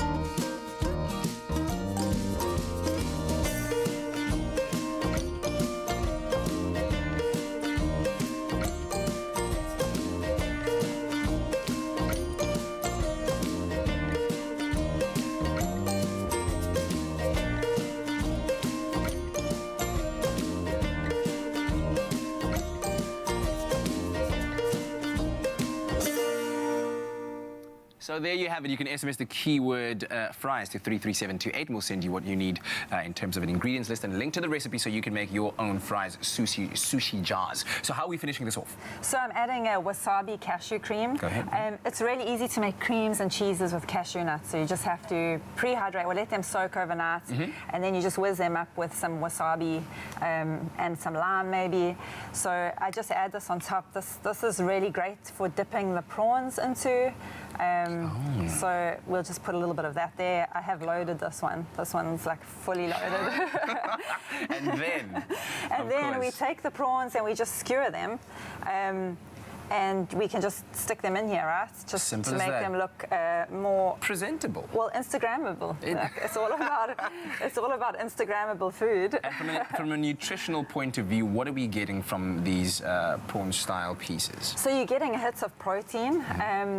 They're all natural ingredients because obviously as a family we eat our own food. We all live a plant-based diet. So my children are eating this food. So for us it's important what ingredients go in there. We take it very personally. We research everything. We've also launched a fishless fillet. So you can also get that now, which tastes exactly like fish but has none of the damaging effects on the ocean. And you're getting omega-3 in that product as well. So if you're going plant-based, you don't have to research all these things. You can just get everything, when you're in that transition period, you can get everything from our products, which of course, as you can see, we're super passionate about. Absolutely. So so I just stick them in there and it always looks beautiful to have something with, So there you go, we have an Instagrammable sushi jar. There we go. Fantastic stuff. Thank you so much, Tammy, for joining us. Thank you. Thanks so much for having me on the show. A great alternative to eating seafood, and these jars are packed with so many feel-good ingredients. And of course, to receive the recipe on your phone, simply SMS that keyword. Once again, it's fries to 33728. On that delicious note, we're going to take a quick break, and we'll be right back with your Wednesday edition of your Feel Good Breakfast Show.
welcome back to it. It is your Feel Good Breakfast Show, live right here on SABC3, giving you that Feel Good Hump Day magic. But right now it's time for you to put on your chef's hat and break out those ingredients that you never use, because it's time to get baking. Please excuse me chewing while I'm tasting one of the fries prawns farms, and as someone who's allergic to shellfish, it's quite cool. I'm glad you're enjoying that. I don't know if I can remember what prawns tasted like, but it tasted awesome. What I've just eaten, kill you. That's special, man. So here's the thing: whether you're a pro in the kitchen, I think, or just wanting to try your hand at any dish, the Sasco Jenny Morris Baking Workshop is where it's going down. It's where they will activate something true in terms of being a baker. I think what it really means to be a baker and get experimental. I've had my eyes opened, dude, how accessible baking can actually be, thanks to Jenny Morris, who is a genius and very lucky Expresso viewers. There were 11 incredible women at this workshop. I felt like I joined the sisterhood. You were one of the ladies. I was one of the ladies there and was absolutely blown away by what we were able to create. Take a look at this. Sasco, baking together since 1930. Would you like to expand your bread baking knowledge? Well, then this baking boot camp, if you will, is exactly for you.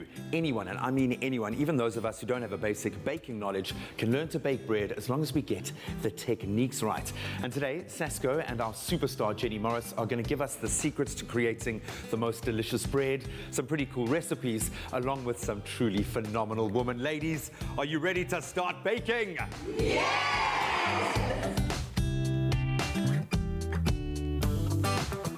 So all of these very accomplished bakers, they are inspired. What inspired you? Where did your love of baking first begin? I think it's at your mother's knee in the kitchen, and we had my mother made beautiful breads, but we had a neighbour who had a guest house called Mrs. Niemand, and I think that's where my passion for bread really began, because they used to make these big farm loaves, and that's where my passion began. So being in the kitchen again, for me, it feels like home. You know, it feels like bringing everyone together and actually learning about our diversity, our culture, you know, our passion points, and it's just lovely to talk again and for us to actually just build this human connection. So coming into a workshop like this, where I've been able to see people go on this learning journey before, I was thinking, how much more can you actually learn about baking bread? I've definitely learned something new. I know that yeast and dough itself is a living thing. I now know that if the water's too hot, it'll kill it. If there's too much salt, it'll kill it, and you've got to use quality flour. But once you've got that base dough, that creation to start with, man, you can take it anywhere. By the looks of it, you've got a phenomenal group of women here today, many of whom are already quite accomplished bakers. What are you going to be teaching them? What breads are we going to be creating? Well, you know what? I always say bread is not just a sandwich, and I want to take bread and give it a life of its own. So we're going to do savoury breads, we're going to do sweet breads, we'll do orange and chocolate, which is really delicious. We're going to do garlic breads, we're going to do Greek breads with feta and spinach. We'll do a lovely sort of Mediterranean thing with beautiful tomatoes. We'll do focaccia. We're going to just play. We're going to play with this dough because it can be anything you want it to be. I think I have never thought that you could do sweet with brie dough. So while I was listening to Jenny, I was thinking, whoa, all these types of ideas in my head, like doing the orange and chocolate, throwing some orange syrup over, and so it was making me actually very hungry.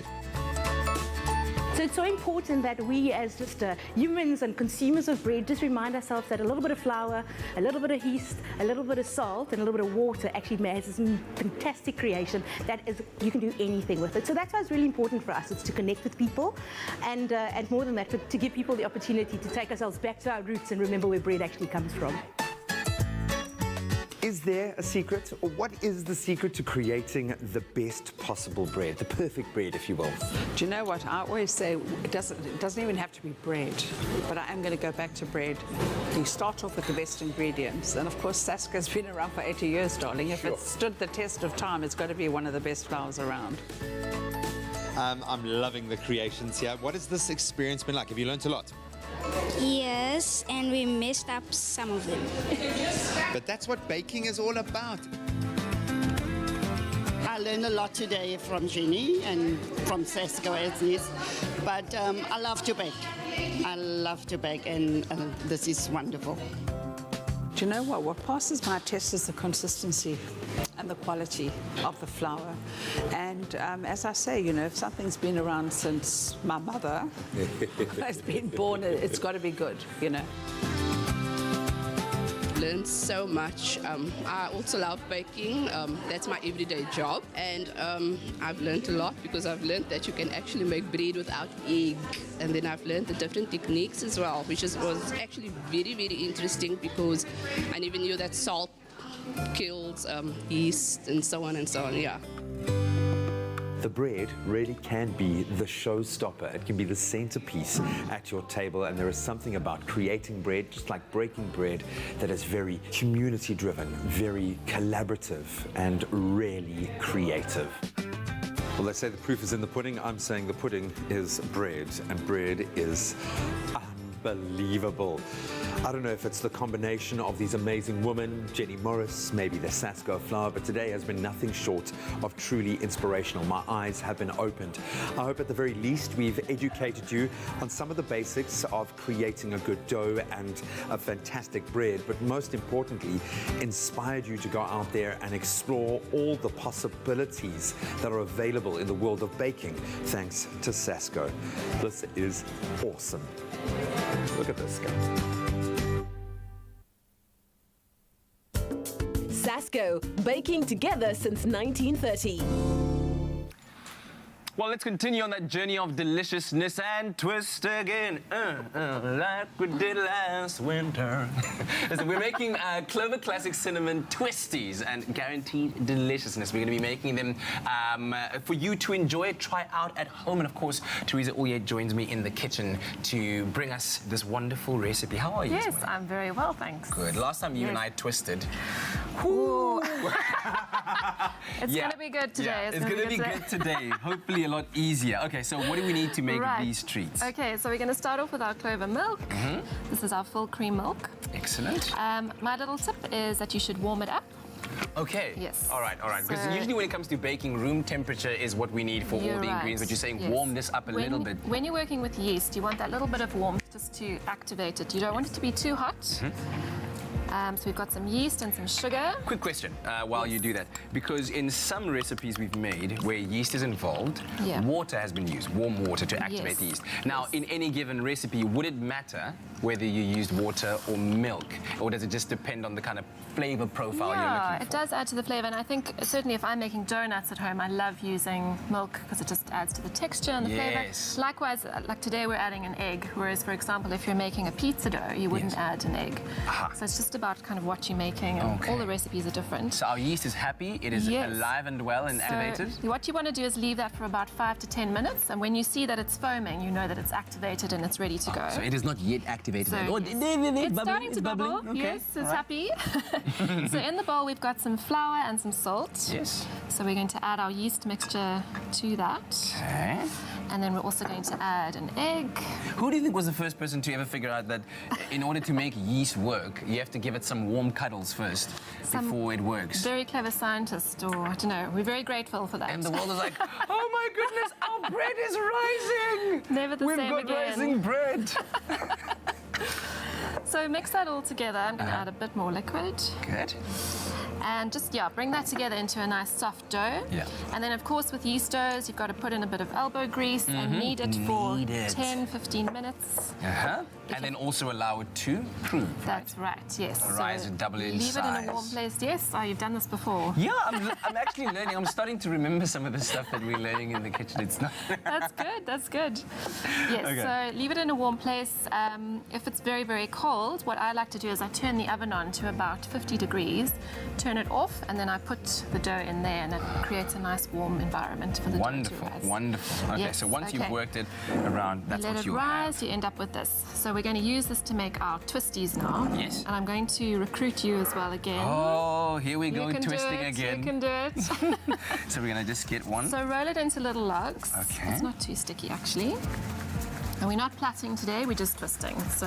Okay, How big must your log be? Okay, A little bit smaller than okay, that. a bit smaller. Okay. Maybe I It can is make two going to logs out of this one. expand. Okay. So I'm actually going to make mine a bit shorter. I never We don't had mind the home big economics ones. at home. Oh my gosh. And what you're going to do once you've got your little logs is you pinch them together and then you just twist them around each other. Okay. Oh, okay. See, this is a far easier twisting technique than the last Better time. than last time, hey?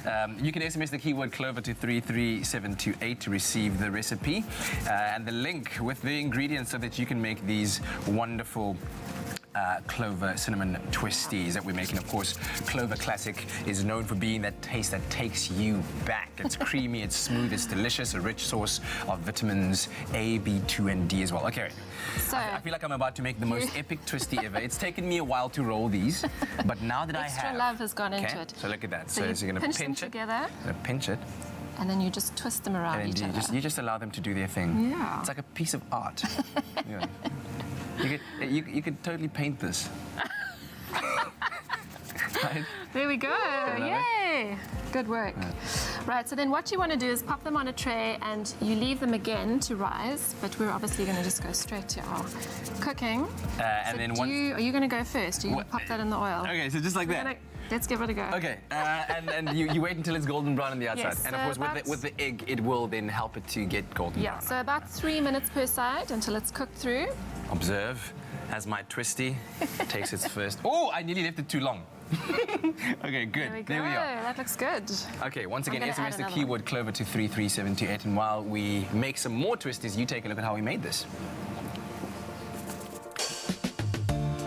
Clover Classic Custard, the creamy taste that takes you back. Made with love by Clover. Is the cold weather getting you down? Don't get all twisted in a knot. Sugarcoat your day with these delicious Clover Classic Cinnamon Twisties. Pour 1 cup of Clover fresh full cream milk into a bowl. Then add a tablespoon of caster sugar, a sachet of instant yeast, and stir to combine. Next, add 3 cups of cake flour, a teaspoon of salt, 4 tablespoons of clover butter at room temperature, and 1 egg. Then mix until a dough starts to form. And turn it out onto a clean surface and knead for about 15 minutes. Cover and set aside to double in size. Before knocking it down, roll and divide the dough into equal-sized logs. Then twist 2 strands and join the ends. Set aside and leave to double in size for an hour. Shallow fry the twisties until golden and crispy, and drain on kitchen paper. Sprinkle over cinnamon sugar and serve with a big bowl of Clover Classic Custard on the side. The perfect treat for a cold night in. Clover Classic Cinnamon Twisties will definitely warm your family's hearts. Made with love by Clover.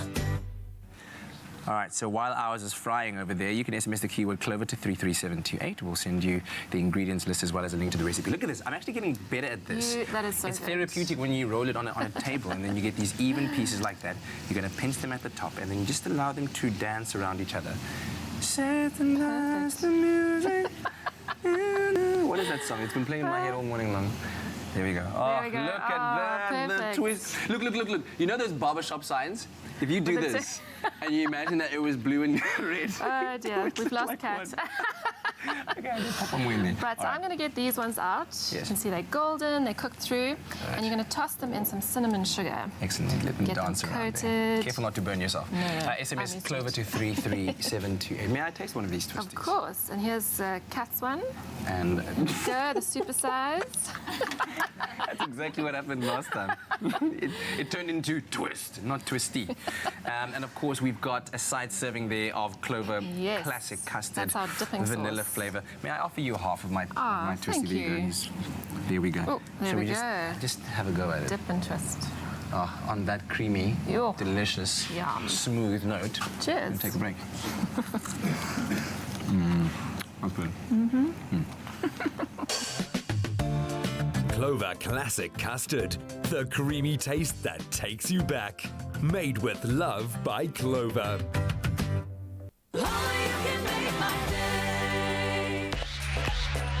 My name is Nadia Jafta. I am a South African influencer / entertainer, and you probably best know me for my videos on YouTube and Instagram, specifically with my mom. I am super excited to go to the island for the vibes, for the sea, for the challenges, and just for the people, and for the money.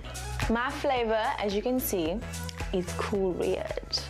I'm red because that is the color the other contestants are going to see when I take home that money.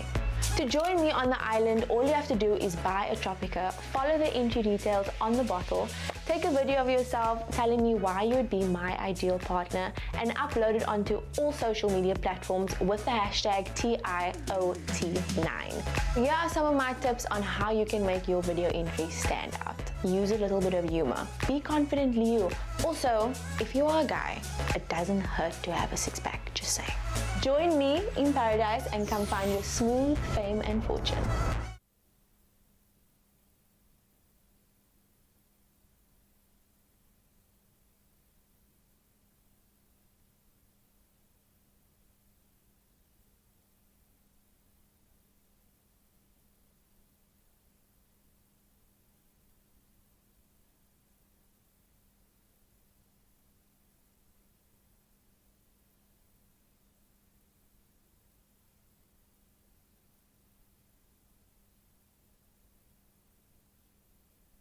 It's my feel-good breakfast show.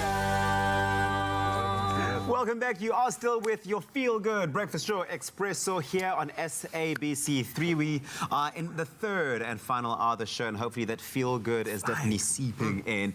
But now we turn the focus over to buying a home, which is really an exciting moment for anyone, but making sure that you are equipped with all of the knowledge that you need in order to make an informed decision is super important. It's vital, in fact, and I was lucky enough to attend the property show, proudly presented by Private Property, and best known for, I think, obviously providing shoppers with an exclusive opportunity to gain valuable insight from industry experts. So taking it from the digital platform onto the ground floor to ask questions and, in this case, shop for the best property deals as well. Take a look. Buying your first property can be pretty daunting, especially when you consider everything that goes into it. It can become even more difficult. That is why Private Property have designed and are offering this exclusive property experience, the Property Show, connecting us with all the information and the stakeholders we need to start our own property journey. So my journey here today starts with choosing which hat I'm going to wear, and I think I might look at every angle: buyer, tenant, seller, or investor.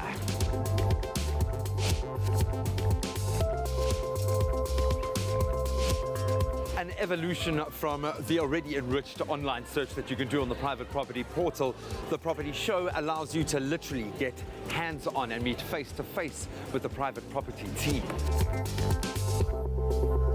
I have been blown away by every single person here representing Private Property's enthusiasm, first of all, but how interested they are in the people that have walked through these doors professionally, because they want to find out as much as they possibly can about their clients, but also on a deeper level, a deeper sense of caring, a consciousness around how nerve-wracking this place can be for a new buyer, and I mean this place in their life cycle, taking that brave step to buy a home, how much they care about educating those of us that are interested on going on this property journey. It's been really heartwarming and I've loved it. What we found at Private Property is just being a listings portal is not enough. We have an advisory center, but it's information that sits on a website. Often people don't actually even know what they don't know. And it's a little bit embarrassing to ask someone a question that you think everybody knows the answer to. At a show like this, we're able to get in front of the customer and understand what are the information bits that they are lacking. We do have an advisory center on the website, but it's always nice to get that human answer, to get that human face. Look, it's been absolutely helpful. I mean, it saves you time and hours on DuckDuckGo, where we all just go like, okay, how do I buy property? And then you get a whole list of things that you don't know what they mean. But it's more personal here. You get a one-on-one interaction. You can ask the questions that you want to ask. I'm really excited, really excited. I learned a lot today. It's very informative. There's lots to do, lots to learn. I actually want to come back tomorrow. When buying property or getting into the property game, they say there are only 3 words that you need to remember: location, location, and location. Remember, when you invest in a property, you want it to gain in value in the years to come. So do your research, ask the right questions. What is the infrastructure like? Is there good security? Is it maybe close to a good coffee shop and amenities? Educate yourself. I've gotten some of those basics down that make me not only feel a bit more secure, but also quite inspired to start exploring my long-term future. What is it that I want out of my long-term goals when it comes to property? So it's been quite an eye-opener. Really awesome to see the exchange of ideas and how hungry people are for information. When you were a kid, actually, we were 5 brothers. We had 1 room. But you had a vision and a dream that one day, when you're big, you wanted to get a property. And I think that's basically how it started for me. And it's important that when you go into property, that you make sure you buy the right areas. Because I wasn't well educated, and I think that sometimes, it's like you go in there, close eyes, and nobody gives you the right advice. Not like nowadays, you can get all this advice that you want. If you want to look on the website, private property, they give you all the guidance. And once you got all this right information, go and get your dream house. It's waiting for you. So my journey here today has led me through the abundance of really cool stalls and a very open flow. Love the energy in the venue itself, but it's also taken me through each of our theatres, each with a different focus, whether it's first-time buyers, being in the rental market, looking at an investment, or even entering into the space of an auction. This gives you such an amazing bird's eye view of what the property industry is all about. Give me 750, I'm at 20,000. Wow, brilliant deal, but maybe a little too rich for my blood at this stage. So my experiences here at the property show have changed my mindset completely around being a buyer. I think when I walked in here, I was probably feeling like it's quite a daunting, almost somewhat terrifying prospect because it seems so complicated. There's so much that you need to consider. This show has been a massive success. Undoubtedly, the property show is the ideal one-stop shop. G-Man, it looks like you were taking it all in, but we can also tell just from looking at that getting into property, whether you are looking to buy, to rent or invest, is quite an involved process. So if you did miss the Durban leg of the property show, don't you worry yourself, because the property show will be in Johannesburg on the 19th and the 20th of October. And it's going to be even bigger in Jersey, and they're going to be auctioning off a property, and the one that they auctioned there went, I'm going to say, pretty close, if not below the reserve price. So get in there, do it. You can purchase your tickets at thepropertyshow.co.za. Now, of course, I hope that you are all excited for the upcoming season of #TIOT9, because there's nothing smoother than winning when you buy Tropica. Now, to enter for Tropica Island of Treasure Curacao, you can buy any size and your favorite flavor Tropica in fresh or long life, then find a unique code behind the bottle or the sticker. Then follow those entry details on the pack and you could win daily prizes of airtime, cash, LG Q60 smartphones, 55-inch LG UHD smart digital TVs, Steam dishwashers, or Caribbean tan hampers. There are literally more than 100,000 prizes up for grabs daily. Now, for your chance at competing in the actual series that is Tropica Island of Treasure Curacao, all you got to do is record a video auditioning yourself, describing how you would outsmooth the competition. Then load that video onto Instagram, Twitter, or Facebook with #TIOT9, or you can WhatsApp that video to 063-921-8395, and it could be you winning your share of R1 million plus smooth fame and fortune while flying with KLM to the Caribbean for this season of Tropica Island of Treasure Curacao. Really looking forward to seeing all those entries. Get them in, and good luck. Hi, my name is Simphiwe Ngema and I play Pindile Shezi on Isidingo. And you could be joining me on Tropica Island of Treasure. I'm so excited to be going to the island, and one thing that I'm looking forward to is just being in my bikini the whole day and just having fun and being part of the games and winning. I'm very competitive. To join me on the island, buy a Tropica and follow the instructions on the bottle. Take a video of yourself and tell us why you would be my ideal partner. Then upload it on all the social media platforms, your Twitter, your Instagram, and your Facebook using the #TIOT9. So these are my tips for the audition video. You have to be yourself, have a great personality, and, you know, just stand out as a person so that I know that, okay, that's the one that I want to be with. And be fun. Come find your smooth fame and fortune on Tropica Island of Treasure Carousel.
It's my feel-good breakfast show.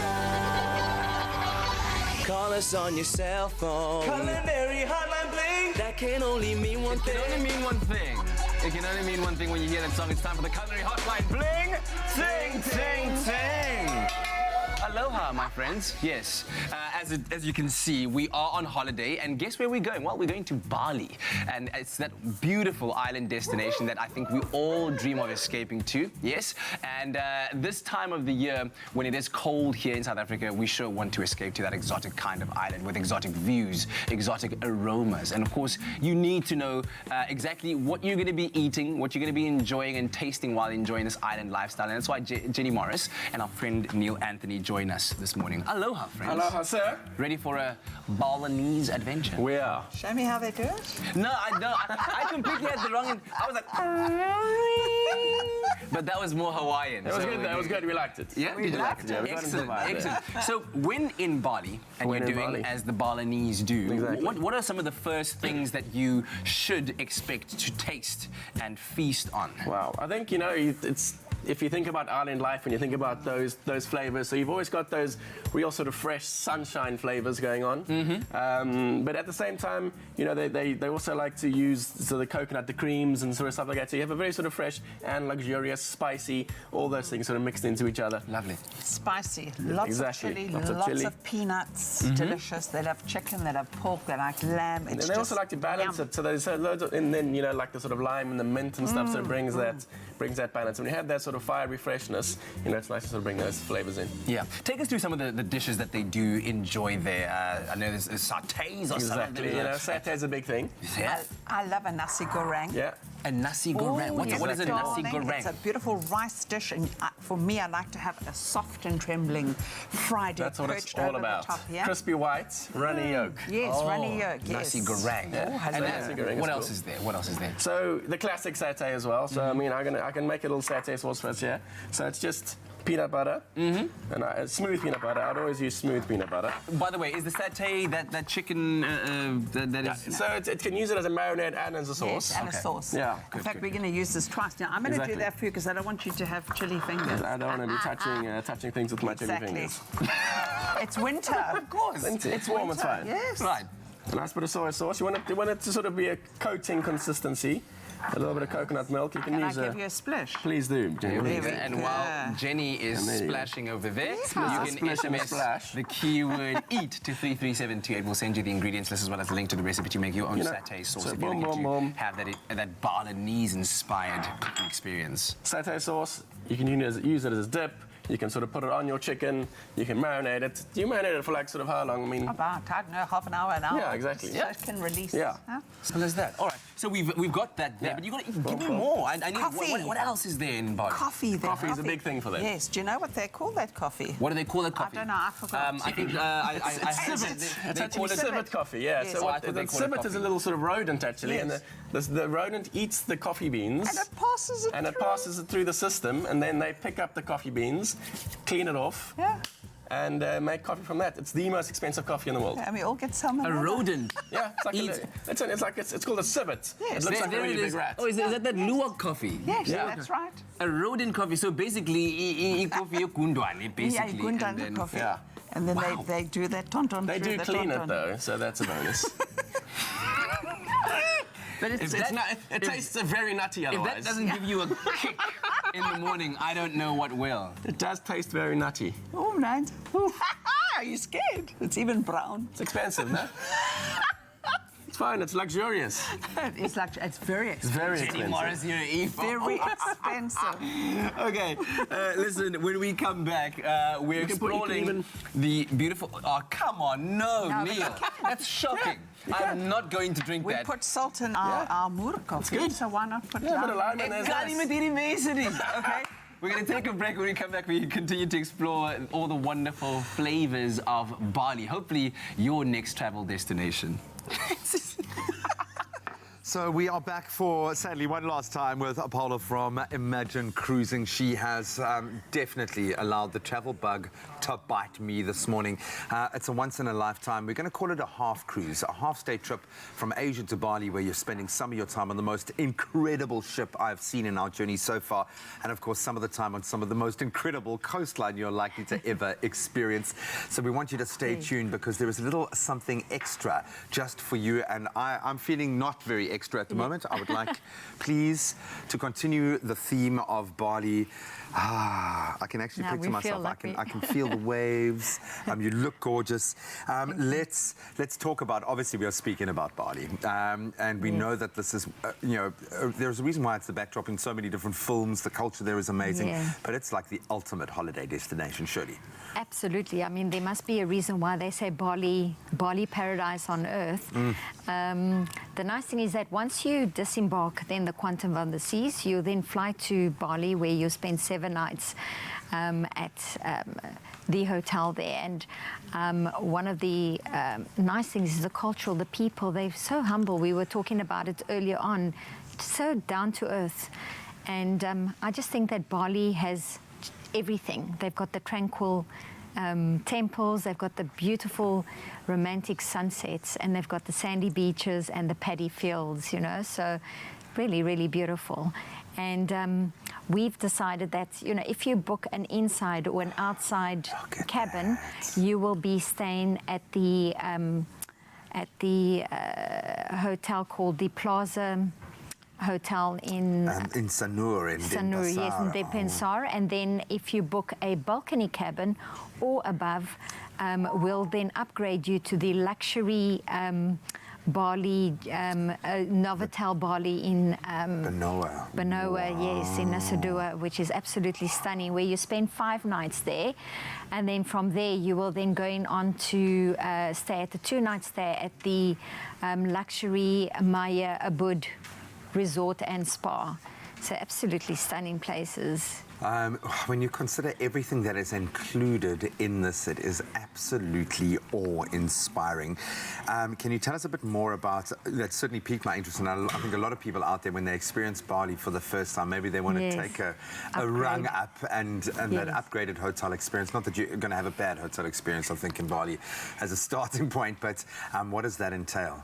So the upgraded hotel would be the Bali Novotel in Banoa. Yes, so that's in Nusa Dua. So that hotel is situated by the edge of the premium beach resort of Nusa Dua, and it's got a Balinese architecture about it.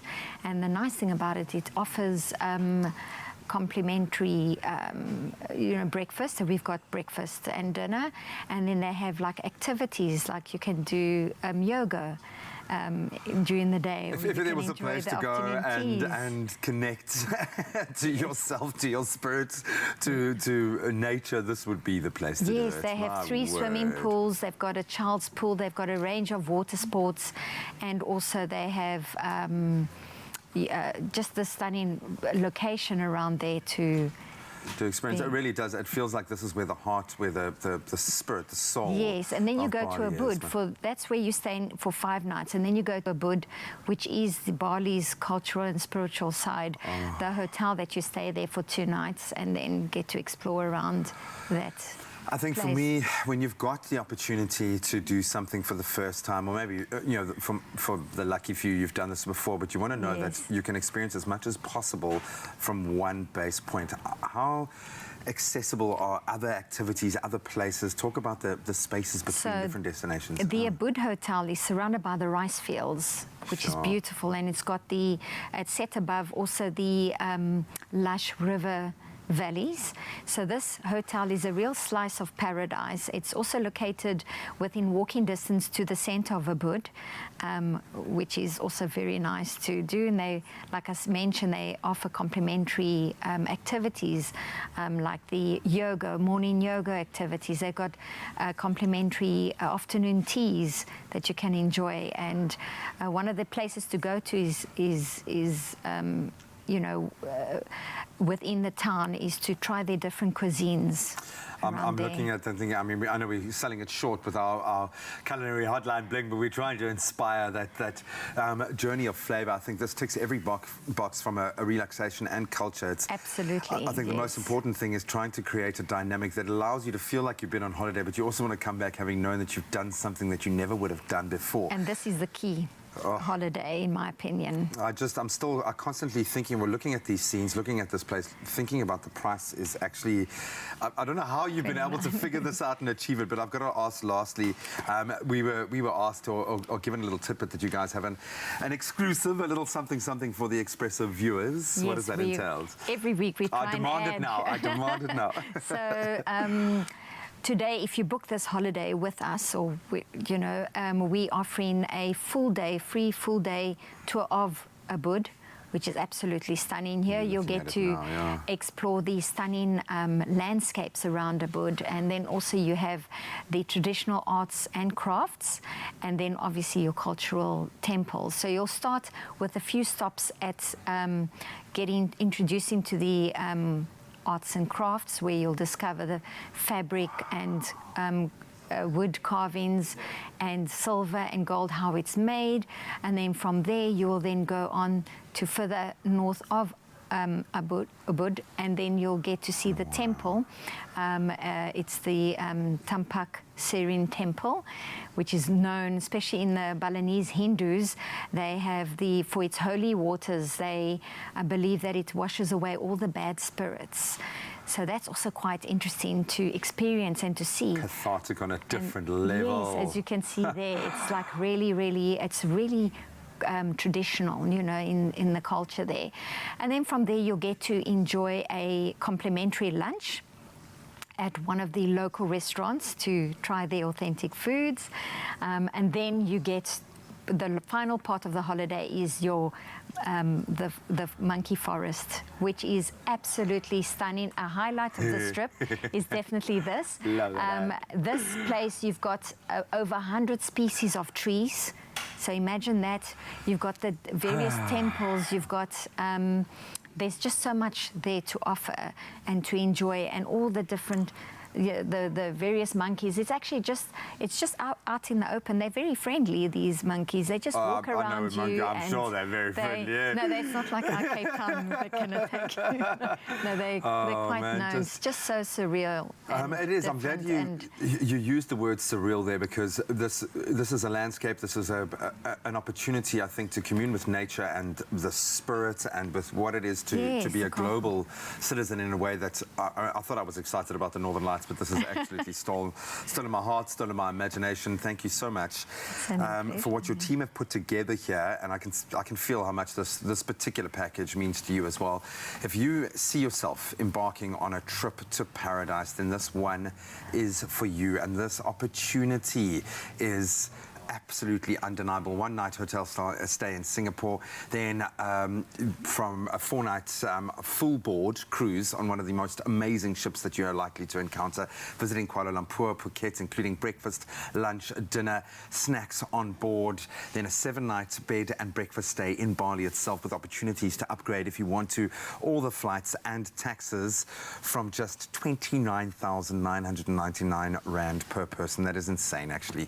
And to inquire and learn more about it, head over to imaginecruising.co.za or phone them right now. Actually, phone them right now, and then you can capitalize on the Expresso exclusive for that day trip, 0861 777 245.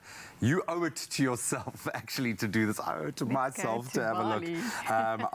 I'm truly inspired. Thank you so much. This is really, really awesome. Wow. We'll see you now. Thank you.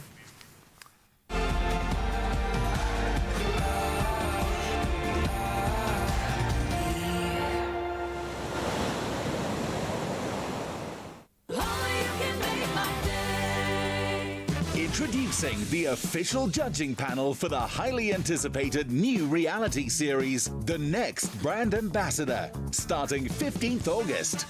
To be a winner, you'll have to be one step above everyone. Find what you're good at and make sure you hone that. This is their opportunity to seize the moment, to break into the industry, and it is a once-in-a-lifetime opportunity. The Next Brand Ambassador starts 15th of August on SABC3. The stage is yours.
It's my feel-good breakfast show. Call us on your cell phone. Culinary hotline bling. That can only mean one thing. Welcome back to your Feel Good Breakfast show on this Wednesday morning. And as a famous philosopher once said, haters are going to hate, ballers are going to Bali. Ballers are going to ball in Bali. Man, listen, we're excited, okay? It's because we're traveling to Bali on the Culinary Hotline Bling. Sing, sing, sing! Celebrating all things delicious about the beautiful island, and we've got about the life, baby. The island life, baby. So we were going through some of the things you might expect to taste if you were to travel to Bali, and satés were one of them. We made a beautiful satay sauce earlier on, but that's what a satay looks like. What's the difference between a kebab, a sauce, and a satay? Kebab's big. Kebab are big? Yes. But satay is... Kebab are big, satay is just the sauce, though, I think, isn't it? Satay is actually the stick. It's actually the stick. Learn your Balinese, Neil. But the society, she's got that lovely sort of spicy apricot-y, turmeric-y sort of Cape Town Put flavour. a satay in you, okay? It's the stick. Do you like the breast? I prefer thigh on a stick. I'm all about the thigh. I'm all Me about too. the thigh on the stick. And you? Really? Yeah. I was gonna say I love some breast, but like it's dry. I don't. Yeah. So Not really. yeah, thigh. I'm all about the thigh. You're all about about the me, thigh. I'm a thigh too. Yeah. Right. So, what you do is you soak these sticks in water so they don't catch fire. Yes, yes. And then... especially if you're Neil Anthony. Exactly. I like setting things on fire. Pyrotechnic. So we've got The chicken, we've got some minced up onion, we've got some turmeric, some chili, some garlic, some ground cumin, some ground coriander. Lemon, and don't forget the brown sugar. Nice, a bit of brown sugar. Brown sugar. That's a lot of flavor profiles that are just mixing Delicious. together over there. Delicious. Whoa, okay. That's so a right roll, into baby. a piping Straight hot into pan. a piping hot pan, don't be shy. With some oil. You could do this on your braai if you're having a braai day. Absolutely. Then you can have a braai, like a satay with a braai. No, And it you can doesn't even work. do it in your fryer. Yeah. You can do it in a fryer as Why well. not? Yes, absolutely. You can do a little canapé style one as well. Doesn't have to be a main meal. Yeah. Okay. It's rock and roll, baby. But it's about the flavour, about Yeah. letting it just lie long enough. Exactly. It's Yeah. just to You gotta marinate the get it, breast. Yeah. There we go, SMS the darling. key word. Because the breast is dry, so you got to just Yeah. give it a bit more moisture so that it soaks it up over some time.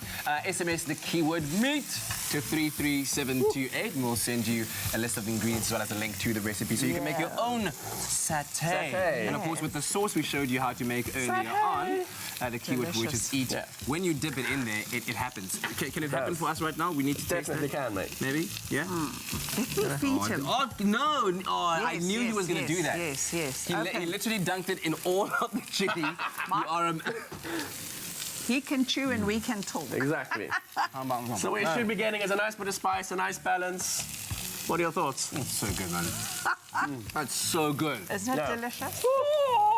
Nice little punch there at the end. Make sure the chicken is cooked through. Yeah.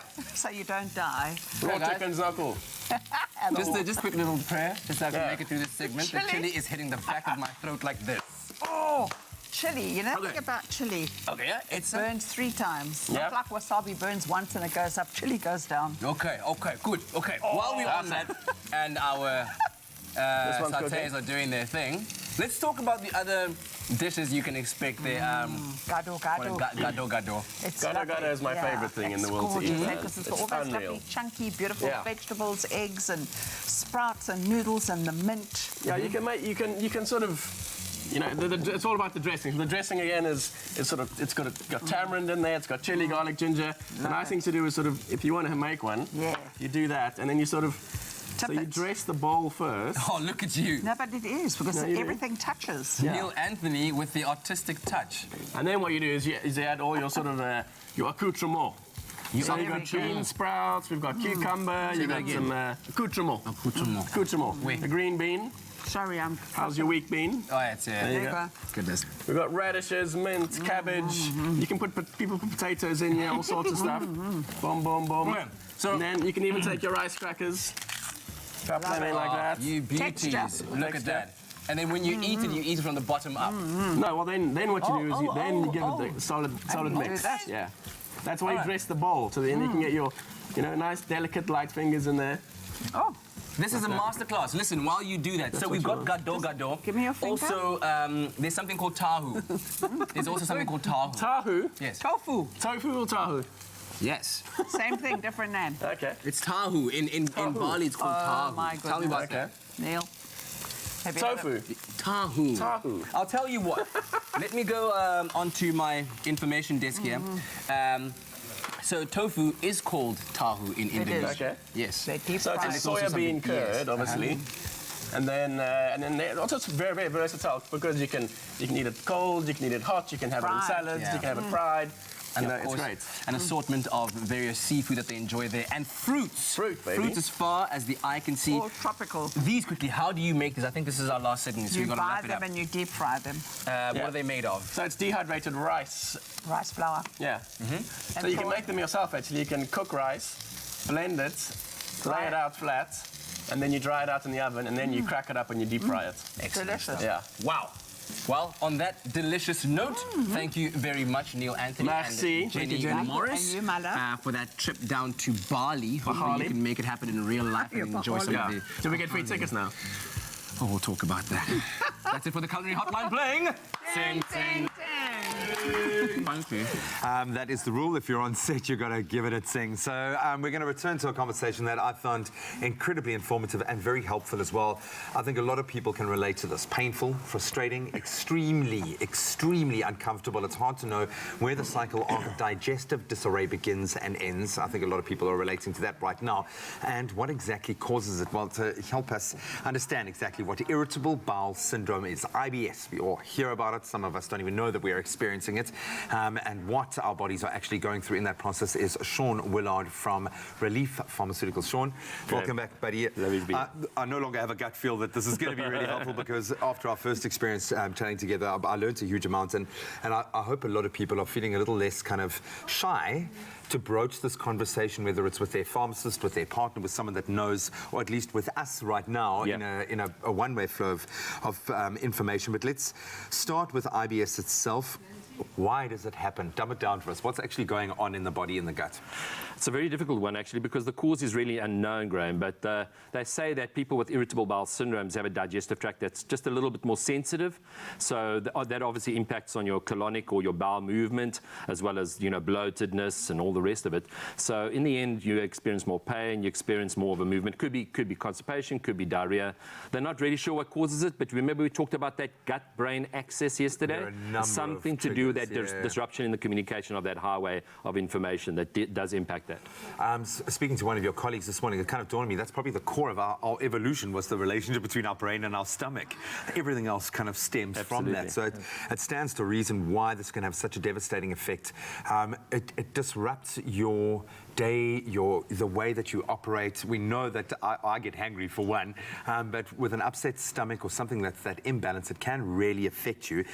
I suppose the quickest leap I would make is food. What foods, how does your choice in diet affect IBS from your experience? And from person to person, it would be obviously slightly different. So diet is definitely a major part. I think things like your cruciferous veggies, like the broccoli, the cabbage, the cauliflower, those gas-forming vegetables would be something. Fried foods, even alcohol and caffeine, unfortunately. I love my coffee and I love my alcohol, but in moderation, absolutely, as Mom would say.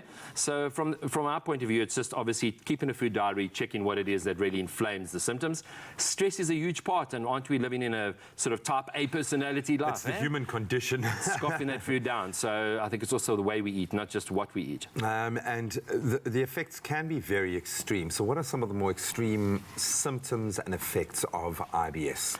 Yeah, so starting right from abdominal pain. Abdominal pain tends to be our anchor tenant, as it were, and that's that extreme pain, as well as the bloating, as well as the changes in our bowel habits. Could be constipation, diarrhea, or even a mixture of the two. And again, we're not too sure why one seems to have it worse. Sometimes it's because of a sensitive colon. Immune system changes, and of course, ladies tend to have more symptoms. 2/3 of IBS sufferers are ladies. No, it also then affects the way that you're eating. If your hunger is being satiated too early, with all of these different things, can have a massive effect on the way that you live your life, which is, I think part of the major issue here, that it can change its form. It can be look or exhibit differently every day. Can those symptoms fluctuate and change? And at what point do you say, okay, I need to go and speak to a health professional because this has gone on for too long? Yeah, absolutely. It can definitely change. As again, abdominal pain tends to be the common denominator, but there's so many other symptoms that kind of vacillate around it, even as much as nausea and indigestion can be thrown into the mix. And as we say, 2/3 of ladies are IBS sufferers. So from a monthly cycle point of view, it tends to be worse at certain times of the month. So I think if, again, we spoke to it yesterday, if it's a chronic condition where we're having it weekly for the last 3 months and the symptoms have been diagnosed in the last 6 months, that's definitely a sign that you need to maybe see your healthcare practitioner, and it's not just a bad pizza. On that note, I mean, if it persists even for a few days, then it's not just a bad pizza, that you can find relief for it. So stay with us. We're going to continue our very important conversation after the break and take a closer look at how you can manage your symptoms of IBS. And yes, there will be many, many more puns along the way.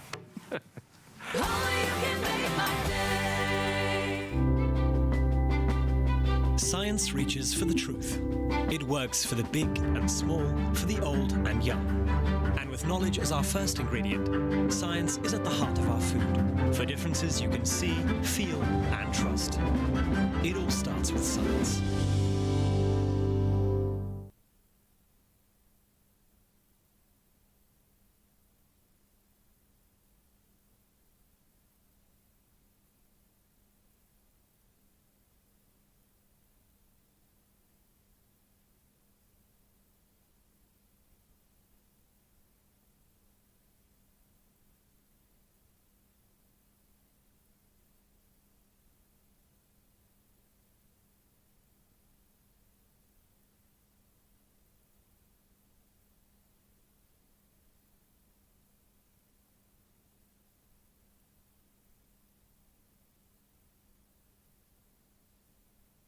It's my feel-good breakfast show. Welcome back. You're live with Expresso. Thank you so much for rejoining the conversation. You've experienced the pain, you've experienced the discomfort, and you've identified that you are indeed suffering from irritable bowel syndrome. I doubt IBS has ever been built up like that before, but it does affect a lot of people. So now what? Well, finding relief in your pain is possible, and here to help us manage those symptoms is Sean Willard from Relief Pharmaceuticals. No pressure, buddy. Just going to save the world from IBS. Yeah. It is a very intense thing to experience if you have ever gone through it. So as much as I joke, it's as much laughing at myself as not, because it is something that I think people downplay. How do we manage it? What do we do? What's the first thing we should look at doing if we've now kind of taken or had that penny drop moment, I have IBS? Yeah, so we've spoken about the diet. Obviously, that's the first thing, managing the diet, managing the stress, very big part. And then looking at something like an alternative herbal supplement that can assist you with managing your symptoms, improving your quality of your life, something like RTGS IBS. I've been dying to talk about this because I've been looking at the awesome packaging for a while now. I like the fact that, because I'm not a jump to medication kind of a person, it takes me a lot. It takes a lot to push me to that point. So I'm all about something that is alternative or natural, because that's how our bodies have evolved, is to work off these natural ingredients. RTGS IBS, how does it work? So it is a herbal supplement, you'll be pleased to know, and it contains ProDigest, which is a potent and patented combination of artichoke. You can see the artichoke leaves and ginger. So it's a great combination, first to market and clinically proven to reduce the symptoms of IBS and dyspepsia, things like the abdominal pain, the gastric fullness, even as nausea. So it's a great choice. You've stressed from the get-go here that it's all about making changes to lifestyle, and this being a part of that. How would you approach to summate what we've been speaking about here? Someone introduced RTGS to IBS, and what sort of lifestyle changes can they make? Where do you kind of combine these two things together, do you think? Yeah, again, so definitely start with a diet. Keep a foodie diary, even if it's for a week or two. See what's inflamed. Chill on the stress. So I would like to say CDE. Choose your food well, chew it well, and just chill out. And then D, drink a lot more water between meals, at least 30 minutes before a meal. And E for exercise. Even if it's just that little rapid walk or brisk walk in the evening, all of those things together with your herbal supplement will definitely alleviate the symptoms. And the funny thing is, like, it's a kind of a chicken and egg thing. Excuse the pun. But just taking the time to care about yourself enough to say, okay, I've identified that I have IBS and I need to take something for that. That's the first step. But the exercise will relax you and chill you out. Taking the time to think about what you're eating and that process, not rushing through food and being a bit more conscious about when and how you're eating. All of these things, just that exploratory process might end up helping to alleviate the symptoms. But don't suffer needlessly. Take something. Absolutely. Thank you so much. This has been, I know we've tackled some pretty difficult subject matter, but thanks so much. It's been light, but it's carried some gravitas as well. So hopefully you have identified with something that we've spoken about. And if you are suffering from irritable bowel syndrome and seeking help to manage your symptoms, you should consult with your doctor if it progresses. To learn more about IBS and RTGest as a treatment plan, you can visit rtgest.ibs.co.za, or you can speak to a pharmacist in a leading pharmacy where they stock this incredible product as well. We will see you in a moment. We'll be back just after a quick little break. Control the symptoms and feel the relief with RTGS IBS. Brought to you by Relief Pharmaceuticals.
It's my feel-good breakfast show. Welcome back to it. It is your Feel Good Breakfast Show, Expresso, nearing the end of this Feel Good Hump Day edition of it. It's that time of the morning. It's time for us to dip our Oma. And this morning, we have the one and only Jenny Morris in the hot seat, ladies and gents. Yeah, that's right. Oh, we're going to have so much fun with her. It's our winter-themed quick fire. Now, Jenny, I know that you're always queening up a storm in the kitchen, developing recipes, inspiring all sorts of culinary goodness. But when you do take time off to just chill and relax, when does that happen? In the kitchen. Seriously, in the kitchen. Do you live, breathe, and I love it. Sleep in the kitchen? Absolutely, and I crochet in bed. Oh, okay. Well, that's quite the place to do it as well. That's the only movement. Jenny, you know how this plays. I'm sure you've seen it. I've got 60 seconds on the clock, and I'm going to ask you as many questions as you possibly can get through in that 60 seconds. You've got to be honest. You've got to be on top of it. You've got to be quick with your answers as well. So let's not waste any more time. I'm really excited to have you doing this with us. Let's get that 60 seconds on the clock. Is it on? Fantastic. Jenny, rain, love it or hate it? Love. Thunderstorms are scary, yes or no? Yes. Sleep in or stay up late? Late. Long shower, bubble bath? Oh, bath. Date night with hubby or girls' night out? Date night with hubby. Cappuccino or tea? Tea. Buttermilk or muesli rusks? Buttermilk. Cuddle buddy or electric blanket? Husband. Oh, but electric blanket. Cuddle buddy. Breakfast in bed or breakfast with a view? With a view. Text you or call you rather? Call. Friday nights, cook up a storm or order in? Cook up. Drama series or trashy reality TV? I think a drama. Games night or dancing at the club? Games night. Fine dining or a braai? A braai. Ocean view or chill in front of the fireplace? Fireplace. Big party or intimate gathering? I like intimate. More blankets or more pajamas? More blankets. Smart man or funny man? I like funny man. Ah, fantastic. You've done so well. You've still got more time. Oh, wow. We're out of questions. Well done. Thank Jenny, you. this is... Have you seen these questions before this? First This time. is just insane. Okay, so hopefully everyone at home now feels like they know you a little bit better than what they've seen you do in the kitchen. But I have to ask you, what's your favorite way to unwind on a winter's day? Do you have a preferred beverage? Is it coffee or tea when it comes to dipping your Oma? I think, you know what? If it's going to be in the winter, a coffee. Yeah. Coffee and Oma, and I'm looking at these lovely chocolate chips, coffee and chocolate. Are these your favorites? I love it. Are these your favorites? So if you could give a hashtag, right? Yes. For social media, a hashtag for your favorite dipping time, what would it be? Because people have different ones. I mean, for example, if you look at the cup here, mine says early morning dip, yours says late night snack dip. What would you give your hashtag? I'm a real sort of kitchen creeper late at night, so I would definitely be a late night dip. Hashtag kitchen creeper, late night dip. That's Jenny Morris. Well, thank you so much. Always really fantastic having you here. And we love you on this show, and people love to connect with you in so many different ways in the kitchen, and hopefully this just gives them a different perspective of who Jenny Morris is. And this is your last week to win with Oma Rusks this winter and to stand a chance to win the 2,000 Rand Swatch Watch voucher and 500 Rand Oma Rusks hamper. Tell us when your favorite dipping time is and why. Even if you share a photo, then you can, if you can do that. Visit Expresso's Facebook page and comment on the competition post. And remember the T's and C's do apply, and they can be found on expressoshow.com. Let's dip it, let's dip it, let's dip it, Jenny. You know what? There's only one way to eat what you've dipped. Come to Mama. Okay. Anytime is dipping time. You know what would be a good dipping time? A good dipping time would be every single time when you go to a movie.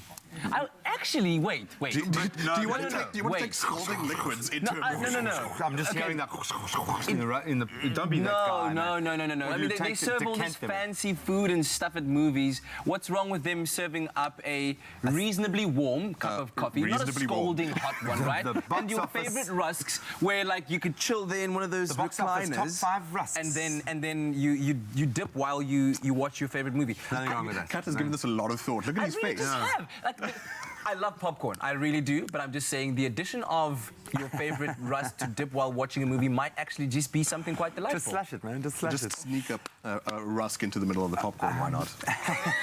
But then you have to bring the popcorn from home. That's not going to work, JP. Anyway, we spent the rest of the segment just thrashing this out. I'm really excited because we're going to obviously take a look at some pretty cool movies and trailers and things. My mom's maiden name is Goldfinch, and I saw on our little preview brief thing here that the Goldfinch I feel like what is it about? The three boys on this couch have not read the bestseller, the New York Times bestseller, The Goldfinch. We have not. No, we're idiots. But yes, that is a beautiful maiden name, and it seems like it's matched by an equally beautiful movie. I really just want to talk about names attached to movies this morning, because these are epics that we're talking about. So, like you said, I'm talking in circles here. The Goldfinch, first and foremost, is starring Ansel Elgort, kid from Baby Driver, you remember? It's got Nicole Kidman, we've just seen now. It's got Jeffrey Wright, and not a lot of people won't remember this guy immediately, but maybe if you know Hunger Games, he was the scientist dude. Anyway, those are all the some of the actor names. So there's a really, really good, strong cast. It's got Finn Wolfhard, obviously, Stranger Things, Sarah Paulson. But most importantly for me, and if you just look at the beauty of the color and the balance in these visuals and the framing, if you're going to make a movie about a kid who steals a famous painting that actually exists in real life, then you're going to need a cinematographer who's going to do it justice. And Roger Deakins is the greatest cinematographer we have ever had. Ever in the world. Quite possibly, yes. Roger Deakins' last thing that you might remember is Blade Runner 2049. Every frame you can hang on your wall. And it looks like the Goldfinch will give you the same kind of feeling second after Is second. the Goldfinch the painting that gets So the Goldfinch is this famous painting. The little boy steals it in the midst of a terrorist attack. So his mother dies in this attack.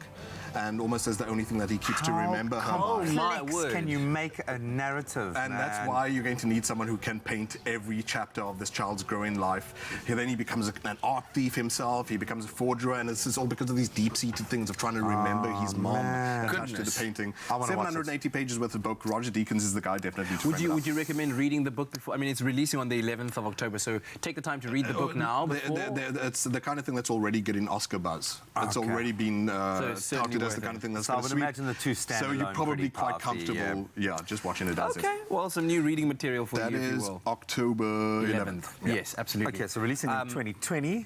Sorry? Releasing in 2020 is 1917. How was that? You guys must be fans of, you remember Dunkirk? Yes. So you love those huge war movies. Saving Private Ryan, same thing. You've got now Steven Spielberg, who obviously directed Saving Private Ryan, producing on this one.